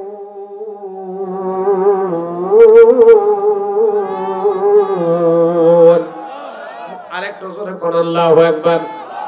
প্রিয় ভাইরা আমার, আল্লাহ বলেন, কার কথা? কার কথা? আল্লাহ। আমি আগেই বলেছি রাজনৈতিক চিন্তা ভাবনা বাদ দিবেন, আল্লাহ কি করে সেটা শোনেন। আল্লাহ বলতেছেন, ওয়ালতাকুম মিনকুম, ওয়ালতাকুম আসবে, মিনকুম তোমাদের ভিতরে, উম্মাতুন মানে হলো দল, উম্মাত মানে কি? আল্লাহ বলেন তোমাদের মধ্যে এমন একটা দল আসবে যারা বলবে ইয়া'মুরুনা বিল মা'রুফ, যারা মানুষকে ইলাল খায়র কল্যাণের দিকে ডাকবে, ওয়া ইয়া'মুরুনা বিল মা'রুফ মানুষকে ভালো কাজের জন্য আদেশ করবে, ওয়া ইয়ানহাউনা আনিল মুনকার খারাপ কাজের জন্য নিষেধ করবে। আর আল্লাহ বলেন ওই দলের নেতা কর্মী যারা হবে, ওই দলের লোকজন যারা হবে, এরা সফলতা লাভ করবে আর তারা আমার জান্নাতের মধ্যে চলে যাবে। তাহলে যেই নেতা কল্যাণের দিকে মানুষকে ডাকে, মানুষকে ভালো কাজের দিকে আদেশ করে, খারাপ কাজের দিকে নিষেধ করে, এই রকম নেতার পিছনে যাওয়ার দরকার আছে না নাই? চিল্লায় বলেন আছে না নাই? আমার প্রিয় ভাইরা, আমরা বাংলাদেশে এমন নেতার পিছনে দৌড়াই, যেই নেতা 5 ওয়াক্ত নামাজের মধ্যে পশ্চিম দিকে একবার আসারও খায় না, গাঞ্জা খায় 5 ওয়াক্ত, মদের বোতল নিয়ে পড়ে থাকতে 10 ওয়াক্ত। আছে না নাই? এইরকম নেতাকে বাদ দিয়ে আল্লাহর কোরআনওয়ালা নেতা ধরার দরকার আছে না নাই? আর যদি নেতা নেত্রী এরকম হয়, বিপদের সময় দলের কর্মীদেরকে ফেলাইতে নেতা বিমানে করে যদি দিল্লিতে চলে যায়, তাহলে তো ভিন্ন কথা। আছে না নাই? আমার প্রিয় ভাইয়েরা, এই জন্য আল্লাহ সুন্দর করে ঘটনাগুলো বিবৃতি দিয়েছেন। আল্লাহর কোরআন শুনলে আল্লাহ দিলটা নরম করে দেয়। আমার প্রিয় ভাইয়েরা, লক্ষ্য করে দেখা লাগবে, আল্লাহর কোরআনওয়ালা যারা নেতা, আল্লাহর দ্বীন যারা প্রতিষ্ঠা করতে চায়, এরা সব সময় নেতার অনুসরণ করে, কেননা কিয়ামতের ময়দানে আল্লাহ কিন্তু আপনাকে একা ডাক দিবে না। আল্লাহ পাক জানাচ্ছেন সূরা বনী ইসরাইল, আল্লাহ জানাচ্ছেন ইয়াউমা নাদউ কুল্লা উনাসিন বিইমামিহিম, আমি আল্লাহ তোমাকে কিয়ামতের দিনে একা একা ডাকবো না। তুমি কোন নেতার পেছনে ছিলে সেই নেতার সামনে আল্লাহ তোমাকে ডাক দেব। তোমার নেতার ভালো ভালো কাজগুলাকে আমি আল্লাহ সামনে ধরবো, খারাপ কাজগুলাকে সামনে ধরবো। ধরার পরে নেতা সহ আমি আল্লাহ তোমাকে ডাক দেব, নেতা সহ তোমার হিসাব নিকাশ করে জান্নাত জাহান্নাম ফয়সালা করে দেব। এখন যখন দেখবেন নেতা ব্রিজের রড চুরি করে খাইছে 50 টন, কতগুলা কথা কয় না বারে। এখন আমার আমলনামা দেখতেছি, আমলনামার মধ্যে উঠে আছে 50 টন রড চুরি করার আমল উঠে আছে। কয় টন? এখন আল্লাহকে বলবো, আল্লাহ আমি তো জীবনে চেয়ারম্যানও করিনি, মেম্বারই করিনি, এমপি করিনি, মন্ত্রীও করিনি, কিচ্ছু করিনি, রাস্তার ঠিকাদারও ছিলাম না, রাস্তার রড বালি সিমেন্ট কিচ্ছু খোয়া টোয়া কিচ্ছু মারে খাইনি। আমার নাম তোমার ফেরেশতা বুঝি ভুল করেই 50 টন রড চুরির গুনাহ আমার আমল নামে বুঝে দিছে। আল্লাহ কয়, পাগলা রে, তুই চুরি করিস না ঠিক আছে, তুই যে নেতা মানছিলি কি এই যে দিনের ভোর রাতে ঠাস ঠাস করে দিয়ে তাকে সাপোর্ট দিছিলি, আর তোর সাপোর্ট পার করে উনি আস্তে করে যাই 50 টন রড চুরি করছিল, ওর ভাগীদার আমি আল্লাহ তোকেও বানায় দিছি। কথা বুঝে বোঝা যায় না? কষ্ট হচ্ছে আপনাদের ভাইয়েরা আমার? যেই নেতা ছিলেন আমাদের নবী মুহাম্মদুর রাসূলুল্লাহ সাল্লাল্লাহু আলাইহি সাল্লাম ছিলেন উত্তম আদর্শ, উত্তম নেতা। যখন আল্লাহু আকবার। কেমন নেতা ছিলেন আমি ফেরাউনের আলোচনাটা আসবো ইনশাআল্লাহ। তার আগে আমাদের নবী মুহাম্মদ সাল্লাল্লাহু আলাইহি সাল্লাম কেমন নেতৃত্ব প্রদান করেছিলেন শর্টলি একটা আলোচনা করে আলোচনার মধ্যে আবার আসতেছি। প্রিয় ভাইয়েরা আমার, আমার নবীজি বিশ্ব নবী, আমার নবীজি সুন্দর করে বিয়ে সম্পর্কে বিবৃতি দিলেন। সাহাবায়ে কেরামদের সামনে আমার নবী একটা বক্তব্য দিলেন, সাহাবীদের উদ্দেশ্য করে বললেন, ও সাহাবীরা, বিয়ে যাদের করা হয়নি তারা তোমরা তাড়াতাড়ি করে বিয়ে করে নাও। আমার নবীজি এই উঠতেছে, রে ভাই উঠতেছেন কেন, কি হলো? এটা তো কষ্টদায়ক ব্যাপার, উঠারি করা চলবে না। তো এই কোরআনের মাহফিল উঠারি করে নেই, মারাত্মক বেয়াদবি, চরম বেয়াদবি, মোটেও ঠিক না। এটা উঠারি করবে না। বারবার তো আমি একটা জিনিস বুঝাচ্ছিলাম, আমার রাসূল বক্তব্য করছেন সাহাবীদের সামনে। আল্লাহু আকবার কোন, আল্লাহু আকবার। আমার প্রিয় ভাইরা, আমার নবীজি সাহাবায়ে কেরামদের সামনে বক্তব্য করছিলেন, সাহাবীরা রে, তোমাদের যাদের বিয়ে হয়নি তারা তাড়াতাড়ি করে বিয়ে করে নাও। বিয়ে করার মজাই আলাদা, যারা বিয়ে করেনি তাদের কিন্তু মজা নাই। আমাদের যুবকেরা খুশি হয়ে গেছে, ওই ল্যাবের মধ্যে বসে থেকে কম্বলের মধ্যে শুয়ে থেকে আস্তে করে একটু স্টার্টিং করে আস্তে করে একটা ঠেলা মারে, একটা ঠেলায় বগুড়া 4 মাথা। আবার ওখান থেকে যখন আসে একটা ঠেলায় আস্তে করে শিবগঞ্জ জালের হাটে, জানলা দরজা সব বন্ধ, কম্বলের মধ্যে ঢুকে গেছে। ভাইরা আমার, বিয়ে করার জন্য প্রিপারেশন গ্রহণ করার কথা নবীজি বললেন, আর আমার নবীর ঠোঁটে সবসময়ের জন্য মুচকি হাসি লেগেই থাকতো। সুবহানাল্লাহ, কি নেতা ছিলেন আমাদের, সুবহানাল্লাহ পড়েন। মুচকি হাসিতে কথা বলতেন। আর আমরা এমন হাইব্রিড মার্কা নেতার পিছনে ঘুরি, নেতার মুখের ঠেলায় নেতা হাসে না কান্দে আল্লাহই ভালো জানে, ঠিক কিনা বলেন? আমার প্রিয় ভাইরা, কিছু কিছু হাইব্রিড মার্কা নেতা আছে, কর্মীর সাথে ভালো করে কথাও কয় না, হাসা তো দূরের কথা। অথচ রাসূল বলছেন সামাইলে তিরমিজির হাদিস, যদি কোনো মানুষ মানুষের সঙ্গে কথা বলে আল্লাহ পাক আমলনামায় সাদকার মতো সওয়াব দান করে দেয়। নবীজি কেমন ছিলেন দেখেন, নবীজির জামাইয়ের নাম হযরত আলী রাদিয়াল্লাহু তাআলা। কি নাম? কথা কয় না বারে, কথা কয় না। কি নাম, কি নাম? হযরত আলী রাদিয়াল্লাহু তাআলা। রাসূলকে এক পোটলা খেজুর দিয়েছে মসজিদে নববীতে। নবীজি সবাইকে নিয়ে বসে, আসো আমার এক সাহাবী খেজুর দিয়ে, সবাই মিলে একটু খেজুর খাই আসো। সবাই রে নবীজি বসেছেন খেজুর খেতে, আলীকে নিয়েছেন ডান পাশে, আবু বকর, ওসমান, আলী সবাই বসে আছে খেজুর খাচ্ছে। নবী খায়, আলী খায়, সবাই খায়। আমার নবী খেজুর খায় আর বিচি রাখে হযরত আলীর পাতের সামনে। খেজুর খায়, বিচি রাখে আলীর পাতের সামনে। দেখেন, খেজুর খাচ্ছেন নবী, বিচি কোথায়? বলেন বলেন বলেন।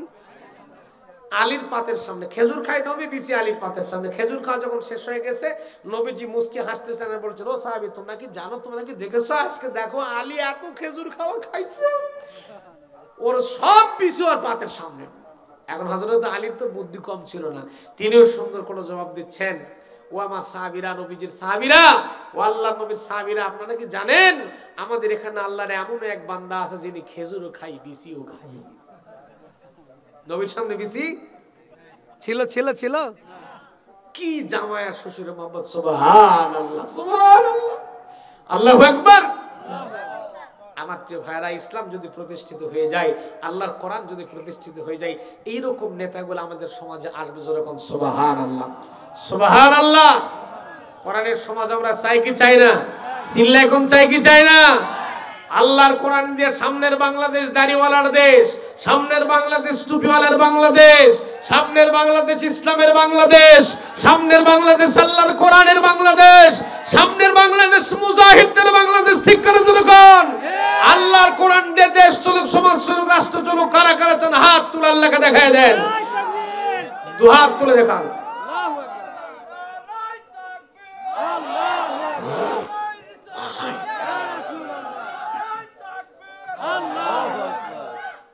আলহামদুলিল্লাহ বলেন। নবীজি বলছেন, ও সাহাবীরা, যাদের বিয়ে শাদী হয়নি তাড়াতাড়ি বিয়ে করো। সুবহানাল্লাহ পড়েন। একজন সাহাবী হাদিসে এসেছে, সাহাবী দেখতে ছিল কুসকুসে কালো, এত কালো। হাদিসে যে আমি তো কি কালো, আমার সাথে 14 গুণ বেশি কালো। সাহাবীরা তার নাম দিয়েছিলেন সাউদুন, মানে যারা মক্কা মদিনায় গিয়েছেন দেখেন হাজরা আসওয়াদ কালো পাথরটা আছে এই কাবা শরীফের কর্নারে, দেখবেন আপনারা, ওই পাথরের সাথে সাহাবীর নাম দিয়েছিলেন। সাহাবীর নাম ছিল হযরত সাদ সালিমি রাদিয়াল্লাহু তাআলা আনহু। সুবহানাল্লাহ পড়েন। একটা পা লুলা পঙ্গু ছিল, ভালো মতো হাঁটতে পারতো না। এখন নবীজি সুন্দর করে হাসতে হাসতে মুস্কি হাসিতে বললেন, তোমরা তারা যারা বিয়ে করোনি তারা তাড়াতাড়ি বিয়ে করে নাও। আপনাদেরকেও বলি, যাদের ছেলে মেয়ের বিয়ের বয়সে তাড়াতাড়ি একটু বিয়ে দিয়ে দেন তো। বিয়ে দেওয়ার দরকার, যেহেতু বিয়ের বয়স হলে তো বিয়ে দেওয়াই লাগবে। কিন্তু অনেক বাপ মা চিন্তা করে, যা ছেলের তো বয়স হয় না, এদিকে 30-35 পার হয়ে গেছে, ওর অবস্থা এমনি টাইট, ওর তো বিয়ের খবর নাই। আছে না নাই?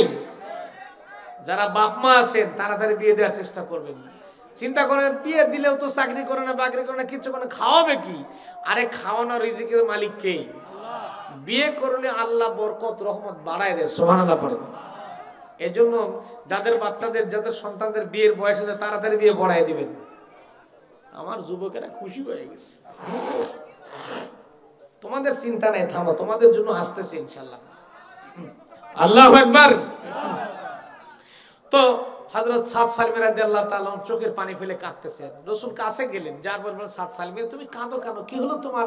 আমি তো বিয়ের কথা বললাম, ভালোর কথা বললাম, তুমি কাঁদছো কেন? হযরত সাদ সালিমি রাদিয়াল্লাহু তাআলা বলেন, হুজুর, আমি এই জন্য কাঁদি, আমি তো আপনার একটা মারাত্মক বড় সুন্নত থেকে বাদ পড়ে গেলাম। নবীজি বলছে, কেন?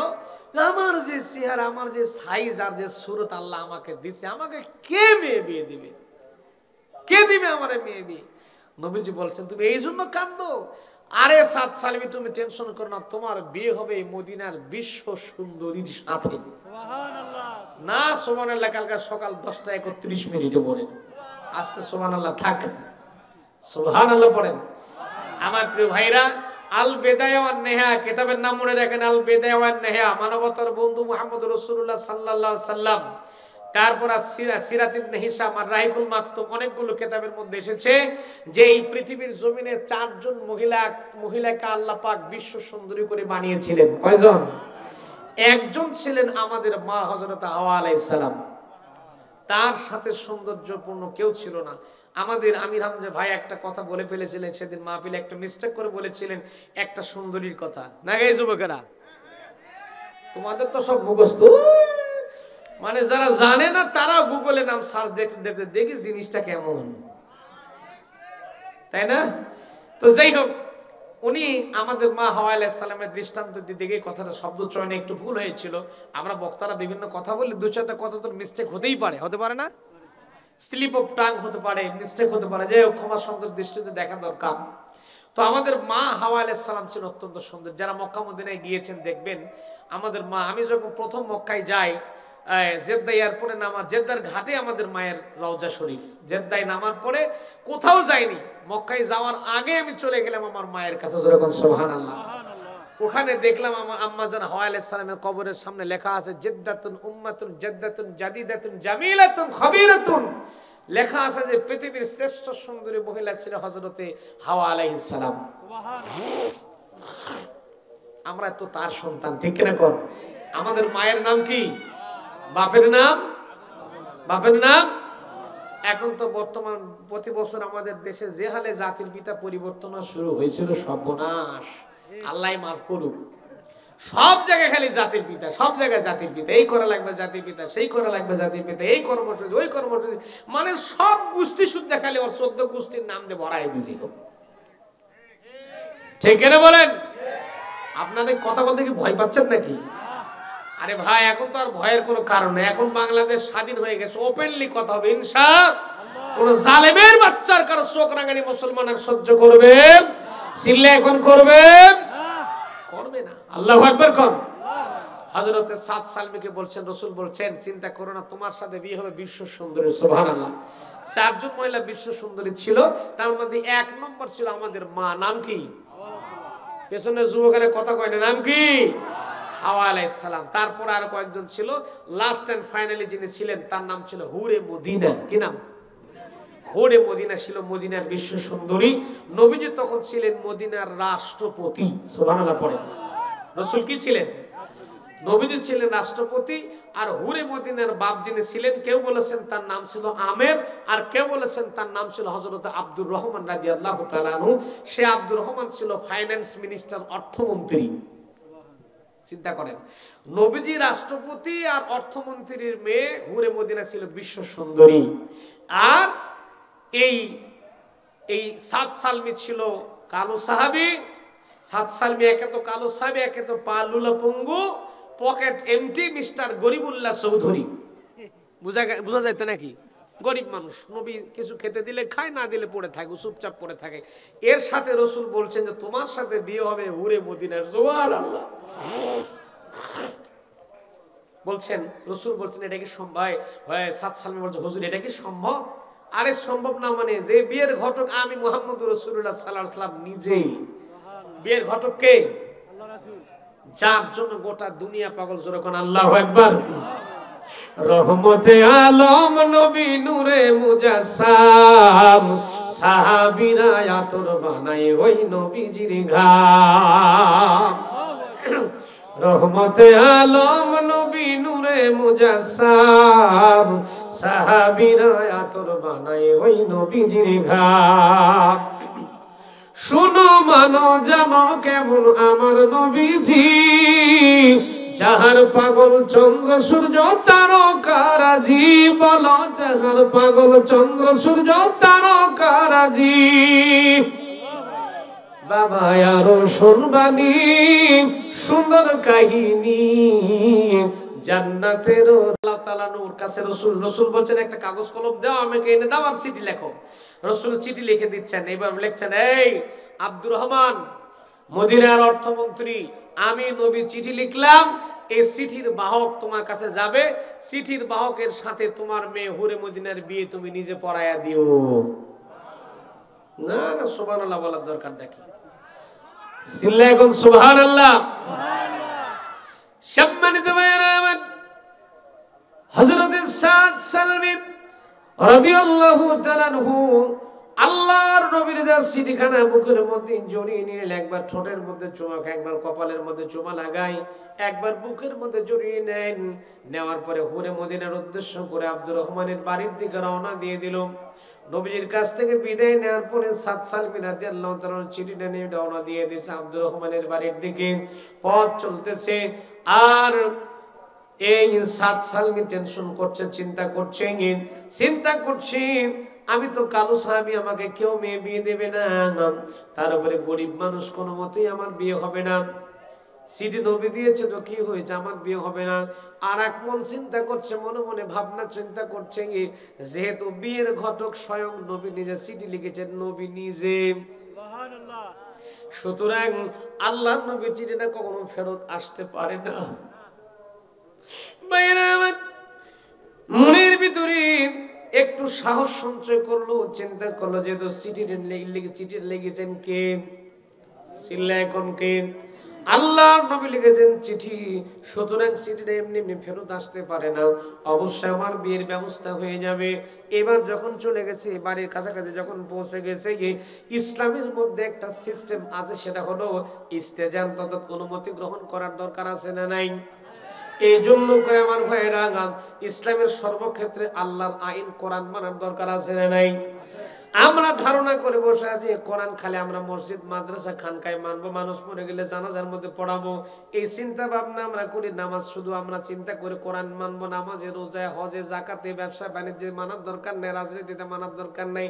অথচ আল্লাহ রাব্বুল আলামিন সব ক্ষেত্রে আল্লাহ তাআলা জানিয়ে দিচ্ছেন, আমাইয়াবতাগি গায়রাল ইসলামি দীনান ফালাই ইয়াকবালা মিনহু ওয়া হুয়া ফিল আখিরাতি মিনাল খাসিরিন।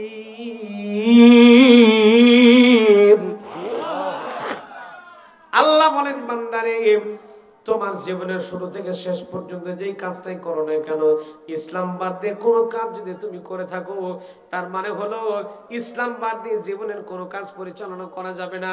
ইসলাম বাদ দিয়ে যদি কোনো কিছু কার্যক্রম পরিচালনা করো, আমি আল্লাহ জানাই দিতে যে তোমার কোন আমল আমি আল্লাহর কাছে গ্রহণযোগ্য হবে না। ওয়া ফিল আখিরাতি মিনাল খাসিরিন, এবং তুমি কিয়ামতের ময়দানে আসামির কাঠগড়ায় দাঁড়ায় যাবে। তার মানে হলো এই কোরআন যেমন করে মসজিদে মানে, মাদ্রাসায় মানে, নামাজে মানে, রোজায় মানে, হজে মানে, জাকাতে মানে, ঠিক তেমন করে ব্যবসা বাণিজ্য জমির চাষবাস সবকিছুর ক্ষেত্রে আল্লাহর কোরআন মানার দরকার আছে না নাই? আমরা কোরআন মানি, এই কোরআন দিয়া মসজিদের মধ্যে ফজরের নামাজ পড়লাম আল্লাহর কোরআন দিয়া, কিন্তু নামাজ পড়ার পরে কোরআনে কারিমটা মসজিদের মধ্যে রেখে গিয়ে অন্য মানুষের জমির আইল কেটে খাই, আছে না নাই? ওজনে কম দেই, ব্যবসা হালাল করতে পারি না, ওজনে কম দেওয়ার পার্টি বুঝি শিবগঞ্জে নাই। আমি একটু কথা বলি শোনেন। আমার এলাকায় আমি একটু গোস্ত কিনতে গেছি, খাসির গোস্ত। তো কিনতে গিয়া খাসির গোস্ত কিনতে গেছি, দাম তো একটু প্রায় 1000 টাকার মতো দাম কেজি, 1 কেজি গোস্তের দাম 1000 টাকা কেজি। তো গোস্ত কিনতে গেছি আমার এলাকার একটা লোকাল বাজারে, বললাম 1 কেজি গোস্ত দাও। 1 কেজি গোস্ত দিতেছে আমারে, দিতে গিয়ে আমি ওজনের মধ্যে লক্ষ্য করে দেখছি প্রায় 1200 গ্রামের মতো ওজন দিয়ে ফেলাইছে। আচ্ছা, এক কেজি গোস্তের মধ্যে ওজন হবে 1000 গ্রাম, তাই তো নাকি? ওজন আমার দিচ্ছে 1200 গ্রাম। আমি বললাম, ভাই 1 কেজি গোস্তের মধ্যে তুমি 200 গ্রাম বেশি দিচ্ছ, তোমার কি ব্যবসায় লস হবে না? কি সুন্দর করে কারিয়ানা শুনে আমার বলছে, না হুজুর নিয়ে যান, আপনি আল্লাহওয়ালা মানুষ, মৌলানা মানুষ, বক্তা মানুষ, হুজুর মানুষ, নিয়ে যান, খেয়ে দোয়া করবেন। আমি চিন্তা করলাম, সর্বনাশ, এত বড় আল্লাহর ওলি আমার বাজারে বসে আছে, আমি চিনি না। মানে হুজুরদেরকে মাথা মাথা বুদ্ধি শুদ্ধি কমে এরকম কিছু এক শ্রেণীর মানুষ মনে করে। তা আমি চিন্তা করলাম যে একটু চেক করে দেখি, তো দেখি ঘটনায় আল্লাহর ওলি কেমন ওজন দিল। আমার একটু ডাউট ফিল করছিলাম যে কি ঘটনা, দেখি না কেন, একটু দূরে একটু ডিস্টেন্স বজায় রেখে গিয়ে আরেকটা দোকানে একটু চেক করে দেখতেছি আমি, আল্লাহর ওলি আমার গোস্ত দিয়েছে মাত্র 800 গ্রাম। কতখানি? তাহলে ইসলাম ওখানেও মানা লাগে। ব্যবসা করতে গেছেন ইসলাম মানবেন না? কথা কয় না। ব্যবসা করতে গেছেন আপনি, শুধু মনে করেছেন নামাজ রোজা হজ যাকাত করেছি, জান্নাতের টিকিট কেটে বসে আছি নাকি? হ্যাঁ, অনেকে আমাদের বাংলাদেশে অনেকের ধান্দা এরকম যে আমরা তো নামাজ পড়ি, রোজা করি, হজ করি, যাকাত দিয়ে একেবারে জান্নাতের টিকিট কেটে বসে আছি। মানুষের হক মেরে গুস্তি শুদ্ধ খায় হজম করে দিছে। আবার কিছু কিছু হাদিস সাহেব আছে দেখবেন বাংলাদেশে, এমন কিছু কিছু হাদিস সাহেব আছে দেখবেন, আপনাদেরকে বাস্তব ওয়াজ শিক্ষা দিয়ে যায়। ওয়াজ শুধু শুনলে আপনি শিখতে হবে। কিছু কিছু হাদিস সাহেব আছে দেখবেন 40 বিঘা সম্পদের মালিক, 4টা সওয়াল, 2টা মেয়ে 2টা ছেলে। যখন হজ করতে যাবে, ঠিক যখন হজ করতে যাবে তখন জমির ভাগ বাটোয়ারা শুরু করে দেয়। 10, 20, 40 বিঘা জমি বড় ছেলেটাকে দিয়েছে 20 বিঘা, ছোট ছেলের নামে দিয়েছে 20 বিঘা, আর মেয়েটাকে দিয়েছে 50। এই বড় মেয়েটার জন্য 50,000, ছোট মেয়েটার জন্য 50,000। চোখের পানি ফেলে কাঁদতেছে, মা জমি জায়গা যা ছিল তোর ভাইদের লেগে দিয়েছে, এই যে তোর 50,000 থাকলো, আমি একটু ওপারে যাচ্ছি, দোয়া করিস। ভাইরা আমার, এই হাজী সাহেব জীবনে যা করলো সব বিফলে চলে গেল, নামাজ রোজা হজ যাকাত সব বিফলে চলে গেল। এবার হাজী সাহেব কাবার গিলাফ ধরে কাঁদতেছেন, আল্লাহকে বলতেছে, আল্লাহ জীবনে অনেক গুনাহ করেছে, বাংলাদেশে গুনাহ করে তোমার কাছে বাইতুল্লাহ ধরে কাঁদতেছে, আল্লাহ গুনাহগুলো মাফ করে দাও। আল্লাহ ডাক দেখো, জিবরাইল রে এর সুন্দর মুখখানে একটু ভালো করে সেভ করে রাখ, একটু ভালো করে কম্পিউটারে তোর মেমোরিতে একটু লোড দিয়ে রাখ। এর মরতে দেরি হবে, বাটাম ফাটাতে দেরি হবে না।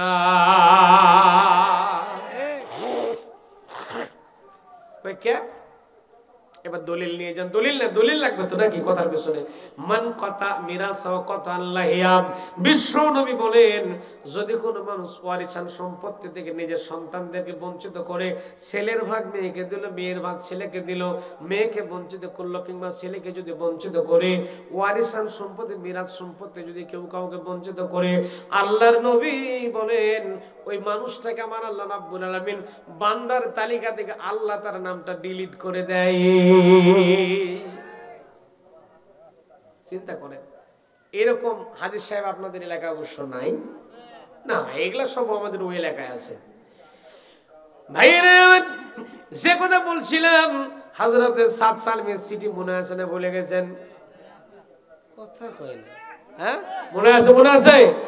ভাইরা আমার চিঠি নিয়ে চলে গেছেন তিনি। এবার অর্থমন্ত্রীর বাড়িতে নক করতেছেন, দরজায় নক করতেছেন। ইস্তেজান তত অনুমতি গ্রহণ করে একটা সিস্টেম হলো সালাম দেওয়া। কি দেওয়া? আমরা সালাম তো দিতেই চাই না, আমরা বড় বড় হুজুর বড় বড় লম্বা টুপি মাথা দিয়ে থেকে আমরা চিন্তা করি মানুষ দিলে তারপর জবাব দিব। আমার নবীর তরিকা এটা ছিল। আমার নবী ছোট্ট বাচ্চাদের দেখলেও সালাম দিতেন, সুবহানাল্লাহ। শুধু তা নয়, আম্মা জান আয়েশা একটা হাদিস বলেন যে আমি রাসূল যখন আসতাম আমি চেষ্টা করতাম যে নবীকে একটু আগে সালাম দিব। আমি যখনই চেষ্টা করি আসসালাম বলতেই আমার নবী সালাম দেয়া শেষ। না সুবহানাল্লাহ পকেটে থাক। আমার প্রিয় ভাই, শুধু তা নয়, আমার নবীজি ছোট্ট বাচ্চারা নবীজি যখন যেতেন, কত রাস্তা দিয়ে যেতেন, ছোট্ট ছোট্ট বাচ্চারা খেলাধুলা ফেলে দিয়ে আমার নবীর কাছে ছুটে চলে আসতো, সুবহানাল্লাহ, ছুটে দৌড়ে চলে আসতো।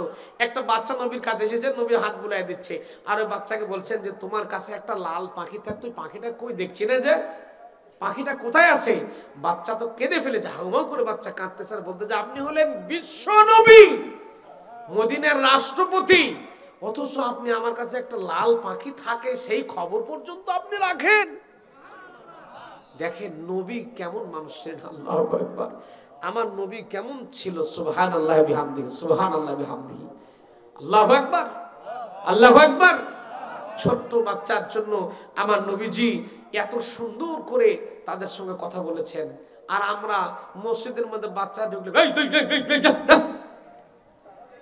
কথা কয় না, বাচ্চা ঢুকলে তুই পিছনের লাইনে যা, থাক যা।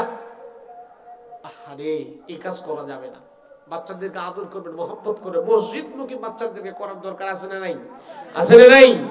আল্লাহ কবুল করুন, বলেন আমিন। সাদ সালমি আবার দরজায় নক করেছে, দরজা খুলে গেল। হযরত আব্দুর রহমান অর্থাৎ আমের অর্থমন্ত্রী, মদিনার অর্থমন্ত্রী বেরিয়ে আসলো। আসার পরে সাদ সালমের কোনো কথা নাই, সালাম আলাইকুম। ওয়ালাইকুম। আপনি কি মদিনার অর্থমন্ত্রী আব্দুর রহমান? হ্যাঁ আমি আব্দুর রহমান। এই যে চিঠি নেন, তাড়াতাড়ি কাম শুরু করেন। সুবহানাল্লাহ বলবেন না? শাড়ির সাইজটা দেখছেন, বলতেছেন এই যে চিঠি পড়েন, একসাথে যান। চিন্তা করতে সর্বনাশ, আমারে ঝাঁকি মারে ঘটনাকে, চিঠি কার? দেখতেছেন চিঠির বাহক হলেন নবী মুহাম্মদুর রাসূলুল্লাহ সাল্লাল্লাহু আলাইহি সাল্লাম। এই আব্দুর রহমান চিঠি পড়তেছেন আর লোকটার দিকে তাকাচ্ছেন, চিঠি পড়তেছেন আর লোকটার দিকে তাকাচ্ছেন। নবীজি লিখে দিয়েছেন আব্দুর রহমান আমার চিঠি পড়ার পরে চিঠির বাহক হলো আমার সাহাবী, ওর নাম সাদ সালম, অত্যন্ত গরিব মানুষ, ওর সাথে তোমার মেয়ে হুরে মদিনা বিশ্ব সুন্দরীর বিয়ে তুমি নিজে পড়াইয়া দিও। এখন চিন্তা করেন সাদ সালমির বিয়ে ওই লোকটার সাথে আব্দুর রহমান এখন কি করবে, মাথায় আর কাজ করে না। আমরা যখন সিদ্ধান্তহীনতায় ভুগি প্রথম পরামর্শ করি নিজের বউয়ের সাথে। আপনারা অবশ্য করেন, আমরা হুজুরেরাই খালি করি নাকি? নিজের একটা আন্তরিকতা পরামর্শ নিজের বউয়ের সাথে করার দরকার আছে না? প্রিয় ভাইয়েরা আমার, এই সুযোগে হুরে মদিনা হযরত আব্দুর রহমান রাদিয়াল্লাহু তাআলার কন্যা হুরে মদিনার সৌন্দর্য দেখে নিল। হযরত সাদ সালমি রাদিয়াল্লাহু তাআলা চাঁদ মুখটা দেখে নিল। দেখে নেওয়ার পরে বাড়ির ভিতরে চলে গেছে, জানালার ফাঁক দিয়ে উঁকি মেরে, দরজার ফাঁক দিয়ে উঁকি মেরে তার চেহারাটা দর্শন করে নিয়েছে। চেহারা দর্শন করার পরে বাড়ির ভিতরে আস্তে করে চলে গেছে। আর এইবারে চিঠিটা নিয়ে আব্দুর রহমান হযরত আমের রাদিয়াল্লাহু তাআলা এই চিঠিটা নিয়ে হযরত আব্দুর রহমান রাদিয়াল্লাহু তাআলা চিঠি নিয়ে বাড়ির ভিতরে গিয়েছেন, নিজের বউয়ের সঙ্গে পরামর্শ করার জন্য গেছেন। ডাকতে বলেন স্ত্রীরে গিয়ে, আল্লাহর নবী বিশ্বনবী এমন চিঠি পাঠিয়ে দিয়েছে, বাইরে দেখো একটা কালো কুচকুচে মানুষ আছে, দাঁড়িয়ে আছে, এই মানুষটার সঙ্গে নবীজি আমাদের মেয়ে হুরে মদিনার বিয়ে পড়ায় দেওয়ার জন্য বলেছে, কি করা যায়? স্ত্রীরা, মেয়েদের কিন্তু একটু বুদ্ধি শুদ্ধি কম হয়, কথাই পারবেন না, কথায় আপনি পারবেন না, কথায় ওই ঠিক।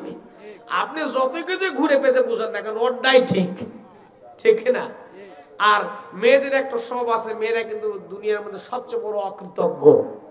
বলে হুজুর এই কথা কেন? ভাইরা আমার, কেন অকৃতজ্ঞ বললাম? আপনি যতই কিছু দেন না কেন, তারপরে বলে এইটা আছে ওইটা ভালো, আছে না নাই?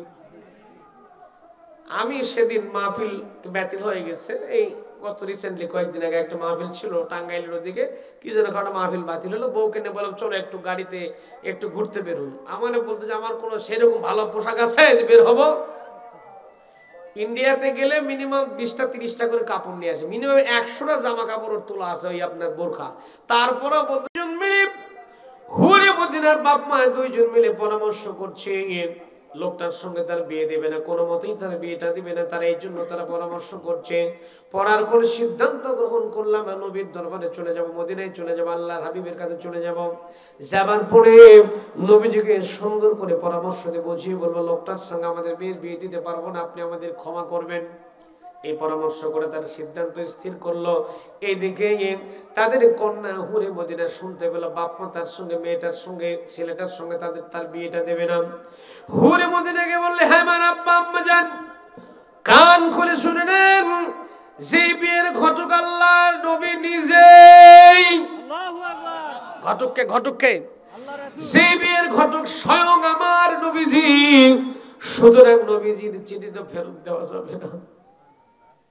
কেননা কিয়ামতের ময়দান যেদিন শুরু হয়ে যাবে, একটা মানুষ আল্লাহর নবীর শাফাত ছাড়া জান্নাতে যাবে না, জান্নাতে যাওয়া যাবে না। আজকে যদি আমি হুরে মদিনা চেহারা রূপ সৌন্দর্য আল্লাহ আমাকে দিয়েছে, এই সৌন্দর্যের কারণে আল্লাহর নবীর চিঠি যদি আমি ফেরত দিয়ে দিই, তাহলে কিয়ামতের ময়দান যেদিন কায়েম হয়ে যাবে, আর আল্লাহর নবী যদি বলে হুরে মদিনারে তোর বিয়ের ঘটক আমি নবী নিজে ছিলাম, আমার একজন সাহাবীকে পাঠিয়ে দিয়েছিলাম, তুই তো বিয়ে হোস নাই, আমি বিশ্ব নবী আজকে তোকে শাফাত করলাম না, সুপারিশ করলাম না, তাহলে আমার এই সৌন্দর্য চেহারার কোনো দাম থাকবে না, পুরো ছাইখাই হয়ে যাব। হে আমার পিতা, শুধু তা নয়, আমি গত রাতের বেলায় স্বপ্ন যোগে লক্ষ্য করে দেখেছি, গত রাতে স্বপ্ন দেখেছিলাম কিয়ামতের ময়দান কায়েম হয়ে গেছে, স্বপ্ন যোগে লক্ষ্য করে দেখছি কিয়ামতের ময়দান অনুষ্ঠিত হয়ে গেছে। আমার নবীজি সাহাবায়ে কেরামদেরকে দেখে দেখে সুপারিশ করে করে জান্নাতের মধ্যে একজনকে ঢুকাইয়া দিতেছে। আমি হুরে মদিনা সর্বপ্রথম লক্ষ্য করে দেখলাম, যে লোকটা দরজাতে দাঁড়িয়ে আছে, যে কালো মানুষটা তোমরা দেখেছো দরজাতে দাঁড়িয়ে আছে, আমি হুরে মদিনা সত্যি করে বলছি, গত রাতে স্বপ্নের ভিতরে সর্বপ্রথম নবীজি জান্নাত জাহান্নাম যখন কায়েম হয়ে গেছে, কিয়ামত যখন অনুষ্ঠিত হয়ে গেছে, সর্বপ্রথম আল্লাহর নবী এই মানুষটাকে প্রথমে আল্লাহর জান্নাতের মধ্যে নিজে ঢুকাইয়া দিছে। সুতরাং হে আমার পিতা মাতা, আপনারা আর কোনো অমত করবেন না, যেহেতু নবীজি নিজে বিয়ের ঘটক, সুতরাং টেনশন করা লাগবে না। আল্লাহর নবী যে বিয়ের ঘটক, সেই বিয়েটা গ্রহণ করতে ওই ছেলেটাকে, ওই কালো মানুষটাকে বিয়ে করার জন্য আমি হুরে মদিনা রাজি হয়ে গেছি। আমার প্রিয় ভাইরা, এইবার যখন হুরে মদিনার বাপ আব্দুর রহমান কিংবা হযরত আমির রাদিয়াল্লাহু তাআলা আনহু কাছে গেছেন, যার পরে সাদ সালমিকে ডাকতে বলতেছেন, বিয়ে যে করতে আসছো তুমি, বিয়ের মোহরানা দেওয়ার দরকার আছে না নাই? এবার সাদ সালমিকে ডাক দিয়ে বলে, সাদ সালমি রে, তুমি যে বিয়ে করতে আসছো মোহরানা কি আছে? সাদ সালমি ডাক দিয়ে বলে, আমি হলাম এমটি পকেট, আমার নাম হলো মিস্টার গরিবুল্লাহ চৌধুরী। আর আমরা সমাজে এমন কাজ করি, দেখেন, বিয়ের মোহরানা বাকি রাখার চেষ্টা করি। শিবগঞ্জে আছে না নাই? দেখবেন যারা বিয়ের বাকি রাখার চেষ্টা করে, এরা আস্তে করে কি সুন্দর এরকম মুখে রুমাল দেওয়া থাকে, মুখে রুমাল দেওয়া থাকে, আর কথা কয় দুই ধারের দুই মুনকার নাকির, দুলা ভাই ও কথা কয় না। মোহর বান্ধে কত জানেন? 10,99,999 টাকা দেন মোহর, নগদ নাকফুল বাবদ 345 টাকা দেন তোমার সঙ্গে তোমার তার বিয়ে, তুমি কি কবুল? সব বাকি আছে না নাই? এই কথা শোনার পরে যখন হুজুর সাহেব আমাদের মামুন যখন বিয়ে পড়াতে যায়, 10 লক্ষ মহিলার কাছে বলতে যে 10,99,999 টাকা দিয়ে বিয়ে, নগদ নাকফুল বাবদ মাত্র 345 টাকা, তুমি কি কবুল? সকিনা বিবি এমন জোরে কান্না শুরু করার, কান্না দেখে কেমন সাগর বানাই দেবে। আমি গবেষণা করলাম, আমি মাঝে মাঝে বিয়েটে পড়াই, বিয়ে পড়াতে আবার খাওয়া দাওয়া ভালো হয় তো, বিয়েটে পড়াই। তো আমি চিন্তা করলাম বাড়িতে বসে বসে, কিরে ঘটনা কি? প্রায় বিয়েতে দেখি মেয়েরা কান্দে, কবুল বলতে গেলেই কান্দে, ঘটনা কি? আমার প্রিয় ভাইয়েরা, আমি রিসার্চ করে গবেষণা করে যেটা বের করলাম সেটা হলো মহিলারা কান্দে তার দুইটা কারণ। এক নম্বর কারণ হলো মহিলা চিন্তা করে একবার যখন বিয়ে হয়ে যাবে শিবগঞ্জে আমার বাড়ি, বিয়ে যদি হয় বগুড়া শহরে কিংবা মাটিডালিতে যদি বিয়ে হয়, শিবগঞ্জ থেকে কবুল বলার পরে মাটিডালির মাটিতে যখন আমি চলে যাব বিয়ে হওয়ার পরে, এই শিবগঞ্জের জায়গা জমি বাড়ি করে বাপ মা সব থেকে পৃথক হয়ে যাব। এমনকি মরে গেলে পর্যন্ত আমার লাশটা শিবগঞ্জ আসবে না, মাটিডালি যাবে। তার মানে সব থেকে পৃথক হয়ে যাব। আর 2 নম্বর চিন্তা করে সর্বনাশ, যেই লোকটা প্রথম দিন বিয়ে করতে আসে 10,99,999 টাকা দেন মোহরে বিয়ে করতে আসে, নগদের নাকফুল বাবদ মাত্র 345 টাকা দিয়ে যে লোক বিয়ে করতে আসে, না জানি গো জীবনের শুরুতেই কোন সিটারের পাল্লাই পড়লা। আছে না নাই? আরে ফকিন্নির বাচ্চা, বিয়ে যদি তুই করতে পারবি না, মোহরণে দিতে পারো 10 লাখ টাকা বান্ধার দরকার নাকি? কথা কর না কে? মোহরণে দেওয়া ফরজ না? যা আছে 10,000 টাকা মোহরণে, 10,000 টাকাই দাও। আর আমাদের মেয়ের বাপেরা হয়েছে বোকা টাইপের, মোহরণে চিন্তা করে 10 লাখ টাকা বানলে আমার মেয়ের বিয়ের সিকিউরিটি হবে, যদি কিছু হয় আগেই চিন্তা করে, যদি তালাক ফালাক হয় তাহলে ওই টাকা আদায় করবো। আছে না নাই? ওর মনের মধ্যে নিয়তই খারাপ, ঠিক কিনা কর? নিয়ত খারাপ জন্য এই ঘটনাগুলো ঘটে। ওর মেয়ের তালাক হবে না তো হবে কার? বিয়েটা সহজ করে দেন, ইসলাম তো সহজ করে দিয়েছেন। বিয়ে 10,000 টাকা মোহরানা বাঁধেন, ওই 10 লাখ টাকা বাঁধার দরকার নাকি? কথা কয় না। মেয়ের বাপ যারা আছেন চিন্তা করে দেখবেন, যে বিয়েতে মোহরানা কম হবে কোনো সমস্যা নাই, দোয়া করবেন কলিজা করে, আল্লাহ মেয়েটাকে বিয়ে দিলাম, এখান থেকে যেন আমার মেয়েটা সুখে শান্তিতে থাকে, দোয়া কলিজার থেকে করবেন, আল্লাহ কবুল করবেন। আর আপনার মনের মধ্যে যদি থাকে মাত্র এই টাকা দেন মোহরানা বানান লাগবে, মোহরানা বানান লাগবে, ডিমান্ড তো দিচ্ছি, ভবিষ্যৎ আছে মেয়ে দেখে। হ্যাঁ, আর ছেলেদেরও অনুরোধ করি, ডিমান্ড আমার নেওয়ার দরকার না, তোমরা নিও, সমস্যা নেই। যৌতুক নামে এটা কৌতুক, যৌতুক হলো আমাদের সমাজের জন্য একটা অভিশাপ, ঠিক কিনা বলেন? অনেক মেয়ে যৌতুকের কারণে মারা যাচ্ছে। এই কিছুদিন আগে রিসেন্টলি সিলেটে রোজার ভিতরে ঘটনা শুনছেন, আপনারা জানেন, পেপার পত্রিকায় দেখেছেন। যৌতুক এখন কৌশলে আদায় করা হচ্ছে, প্রত্যক্ষ এবং পরোক্ষভাবে যৌতুক আদায় করা হচ্ছে। প্রত্যক্ষ যেটা ডাইরেক্ট অ্যাকশন, একটা পালসার দেওয়া লাগবে, একটা মোবাইল দেওয়া লাগবে, একটা টিভি দেওয়া লাগবে, একটা সিডি দেওয়া লাগবে, একটা ফ্রিজ দেওয়া লাগবে, সেই গোষ্ঠী শুদ্ধ অক দাও। কেন ফকিন্নির বাচ্চা তুই বিয়ে করতে গেছিস কেন? কথা কয় না। আবার হজ করে আসে, 3বার 4বার হজ করে আসছে, বলে কি হাজি সাহেব, বলে কি আমার ছেলে উমুক গ্রাম থেকে আসছিল, একটা টেলিভিশন, একটা বাজাজ হোন্ডা R15 এই সেই উমুক তুমুক দিতেছে, যে আমি কিন্তু মেয়ে বিয়ে দেইনি। আপনার মনে যা চাই তাই দিয়ে, মানুষ আগে চায় বসে আছে, ঠিক কিনা বলেন? আমি কথা কি বানাই বলতেছি? আমার ভাইরা আবার দেখবেন, এই বর্তমানে একটা সমাজে চালু হয়েছে কি জানেন, ঈদের সময়, রোজার সময় দেখবেন নতুন বিয়ে দিলে ও খাসি দাও, সেমাই দাও, চিনি দাও, গুস্তি সুদ দাও, আর বাড়ির সদ্য গুস্তির সব খাবার মেয়ের বাপক দেওয়া লাগবে। এই সিস্টেমটা পাইলি কোথায় তোরা? কথা কয় না। এই সিস্টেমের কারণে সিলেটে মারা গেছে একটা মেয়ে গতবার রমজানে। মানে ঠিকঠাক মতো বাপ গরিব মানুষ ঠিকঠাক মতো স্বামীর বাড়িতেই সেমাই, চিনি, তারপর গোস্ত, রই, মুরগি টুরগি এগুলো পৌঁছাতে পারেনি। শাশুড়ের বিভিন্ন কথা, শাশুড়ের তো একটু ঝাল ঝাল কথা আছেই, আছে না? এই ঝাল ঝাল কথা সহ্য করতে পারে, গলায় রশিতে মৃত্যুবরণ করছে। কত মানুষ যে মারা যাচ্ছে, আমরা তো শুধুমাত্র যেগুলো নিউজে আছে সেগুলো পাই, নিউজ ছাড়া যে কত ঘটনা ঘটে আল্লাহই ভালো জানেন। এগুলা জায়গায় যদি ইসলাম মানতাম, কোরআন যদি মেনে চলতাম, তাহলে এই কাজগুলোকে আমাদের সমাজে হতো? কতক্ষণ দেখেন হতো? হতো না। ছেলের বাপ যারা আছেন যৌতুক নেবেন না, তওবা করে যৌতুক নেব, যৌতুক নেব না। আর মেয়ের বাপ যারা আছেন তারা বিয়েটাকে সহজ করার জন্য মোহরানা কম বাঁধবেন, অল্প টাকা মোহরানা দিয়ে ছেলের মেয়েদেরকে বিয়ে দিয়ে দেবেন ইনশাআল্লাহ। ইনশাআল্লাহ বলেন। আল্লাহ তাড়াতাড়ি করে বিয়ে দেওয়ার তৌফিক দান করে, বলেন আমিন। আর এই যুবকদের জন্য আল্লাহ তাড়াতাড়ি করে বিয়ে হওয়ার তৌফিক দেয়, বলেন আমিন। যুবকেরা খুশি হয়ে গেছে। হযরত সাদ সালমি মনে আছে আপনাদের? সাদ সালমি রাদিয়াল্লাহু তাআলা আনহু এবার যখন বাইরে দাঁড়িয়ে আছে, মোহরানা দেওয়ার মতো কোনো পয়সা নেই, তার পকেটে কোনো টাকা নাই, এখন মোহরানা দেওয়া তো ফরজ। হযরত আব্দুর রহমান আমির রাদিয়াল্লাহু তাআলা ডাক দিয়ে বললেন মোহরানা দেওয়া লাগবে, মোহরানা দেওয়া ফরজ। এখন ইনি ডাক দিয়ে বলতেছেন আমি মোহরানা দেবো কোত্থেকে? আমি তো নবীর দরবারে পড়ে থাকি, নবীর 4টা খাবার দিলে খায়, না দিলে না খায়, শীত পটাং কিচ্ছু নাই, দিতে পারবো না। এই খবর হুরে মদিনার কাছে দেওয়া। হুরে মদিনা তার স্বর্ণ অলঙ্কার প্রায় 27 ভরি, 27 ভরি স্বর্ণ অলঙ্কার হুরে মদিনার ছিল, যেহেতু অর্থমন্ত্রীর মেয়ে। 27 ভরি স্বর্ণ অলঙ্কার সবগুলো একটা কাগজের মধ্যে, একটা টোপলার মধ্যে, একটা পোটলার মধ্যে বেঁধে নিয়ে চলে আসলো।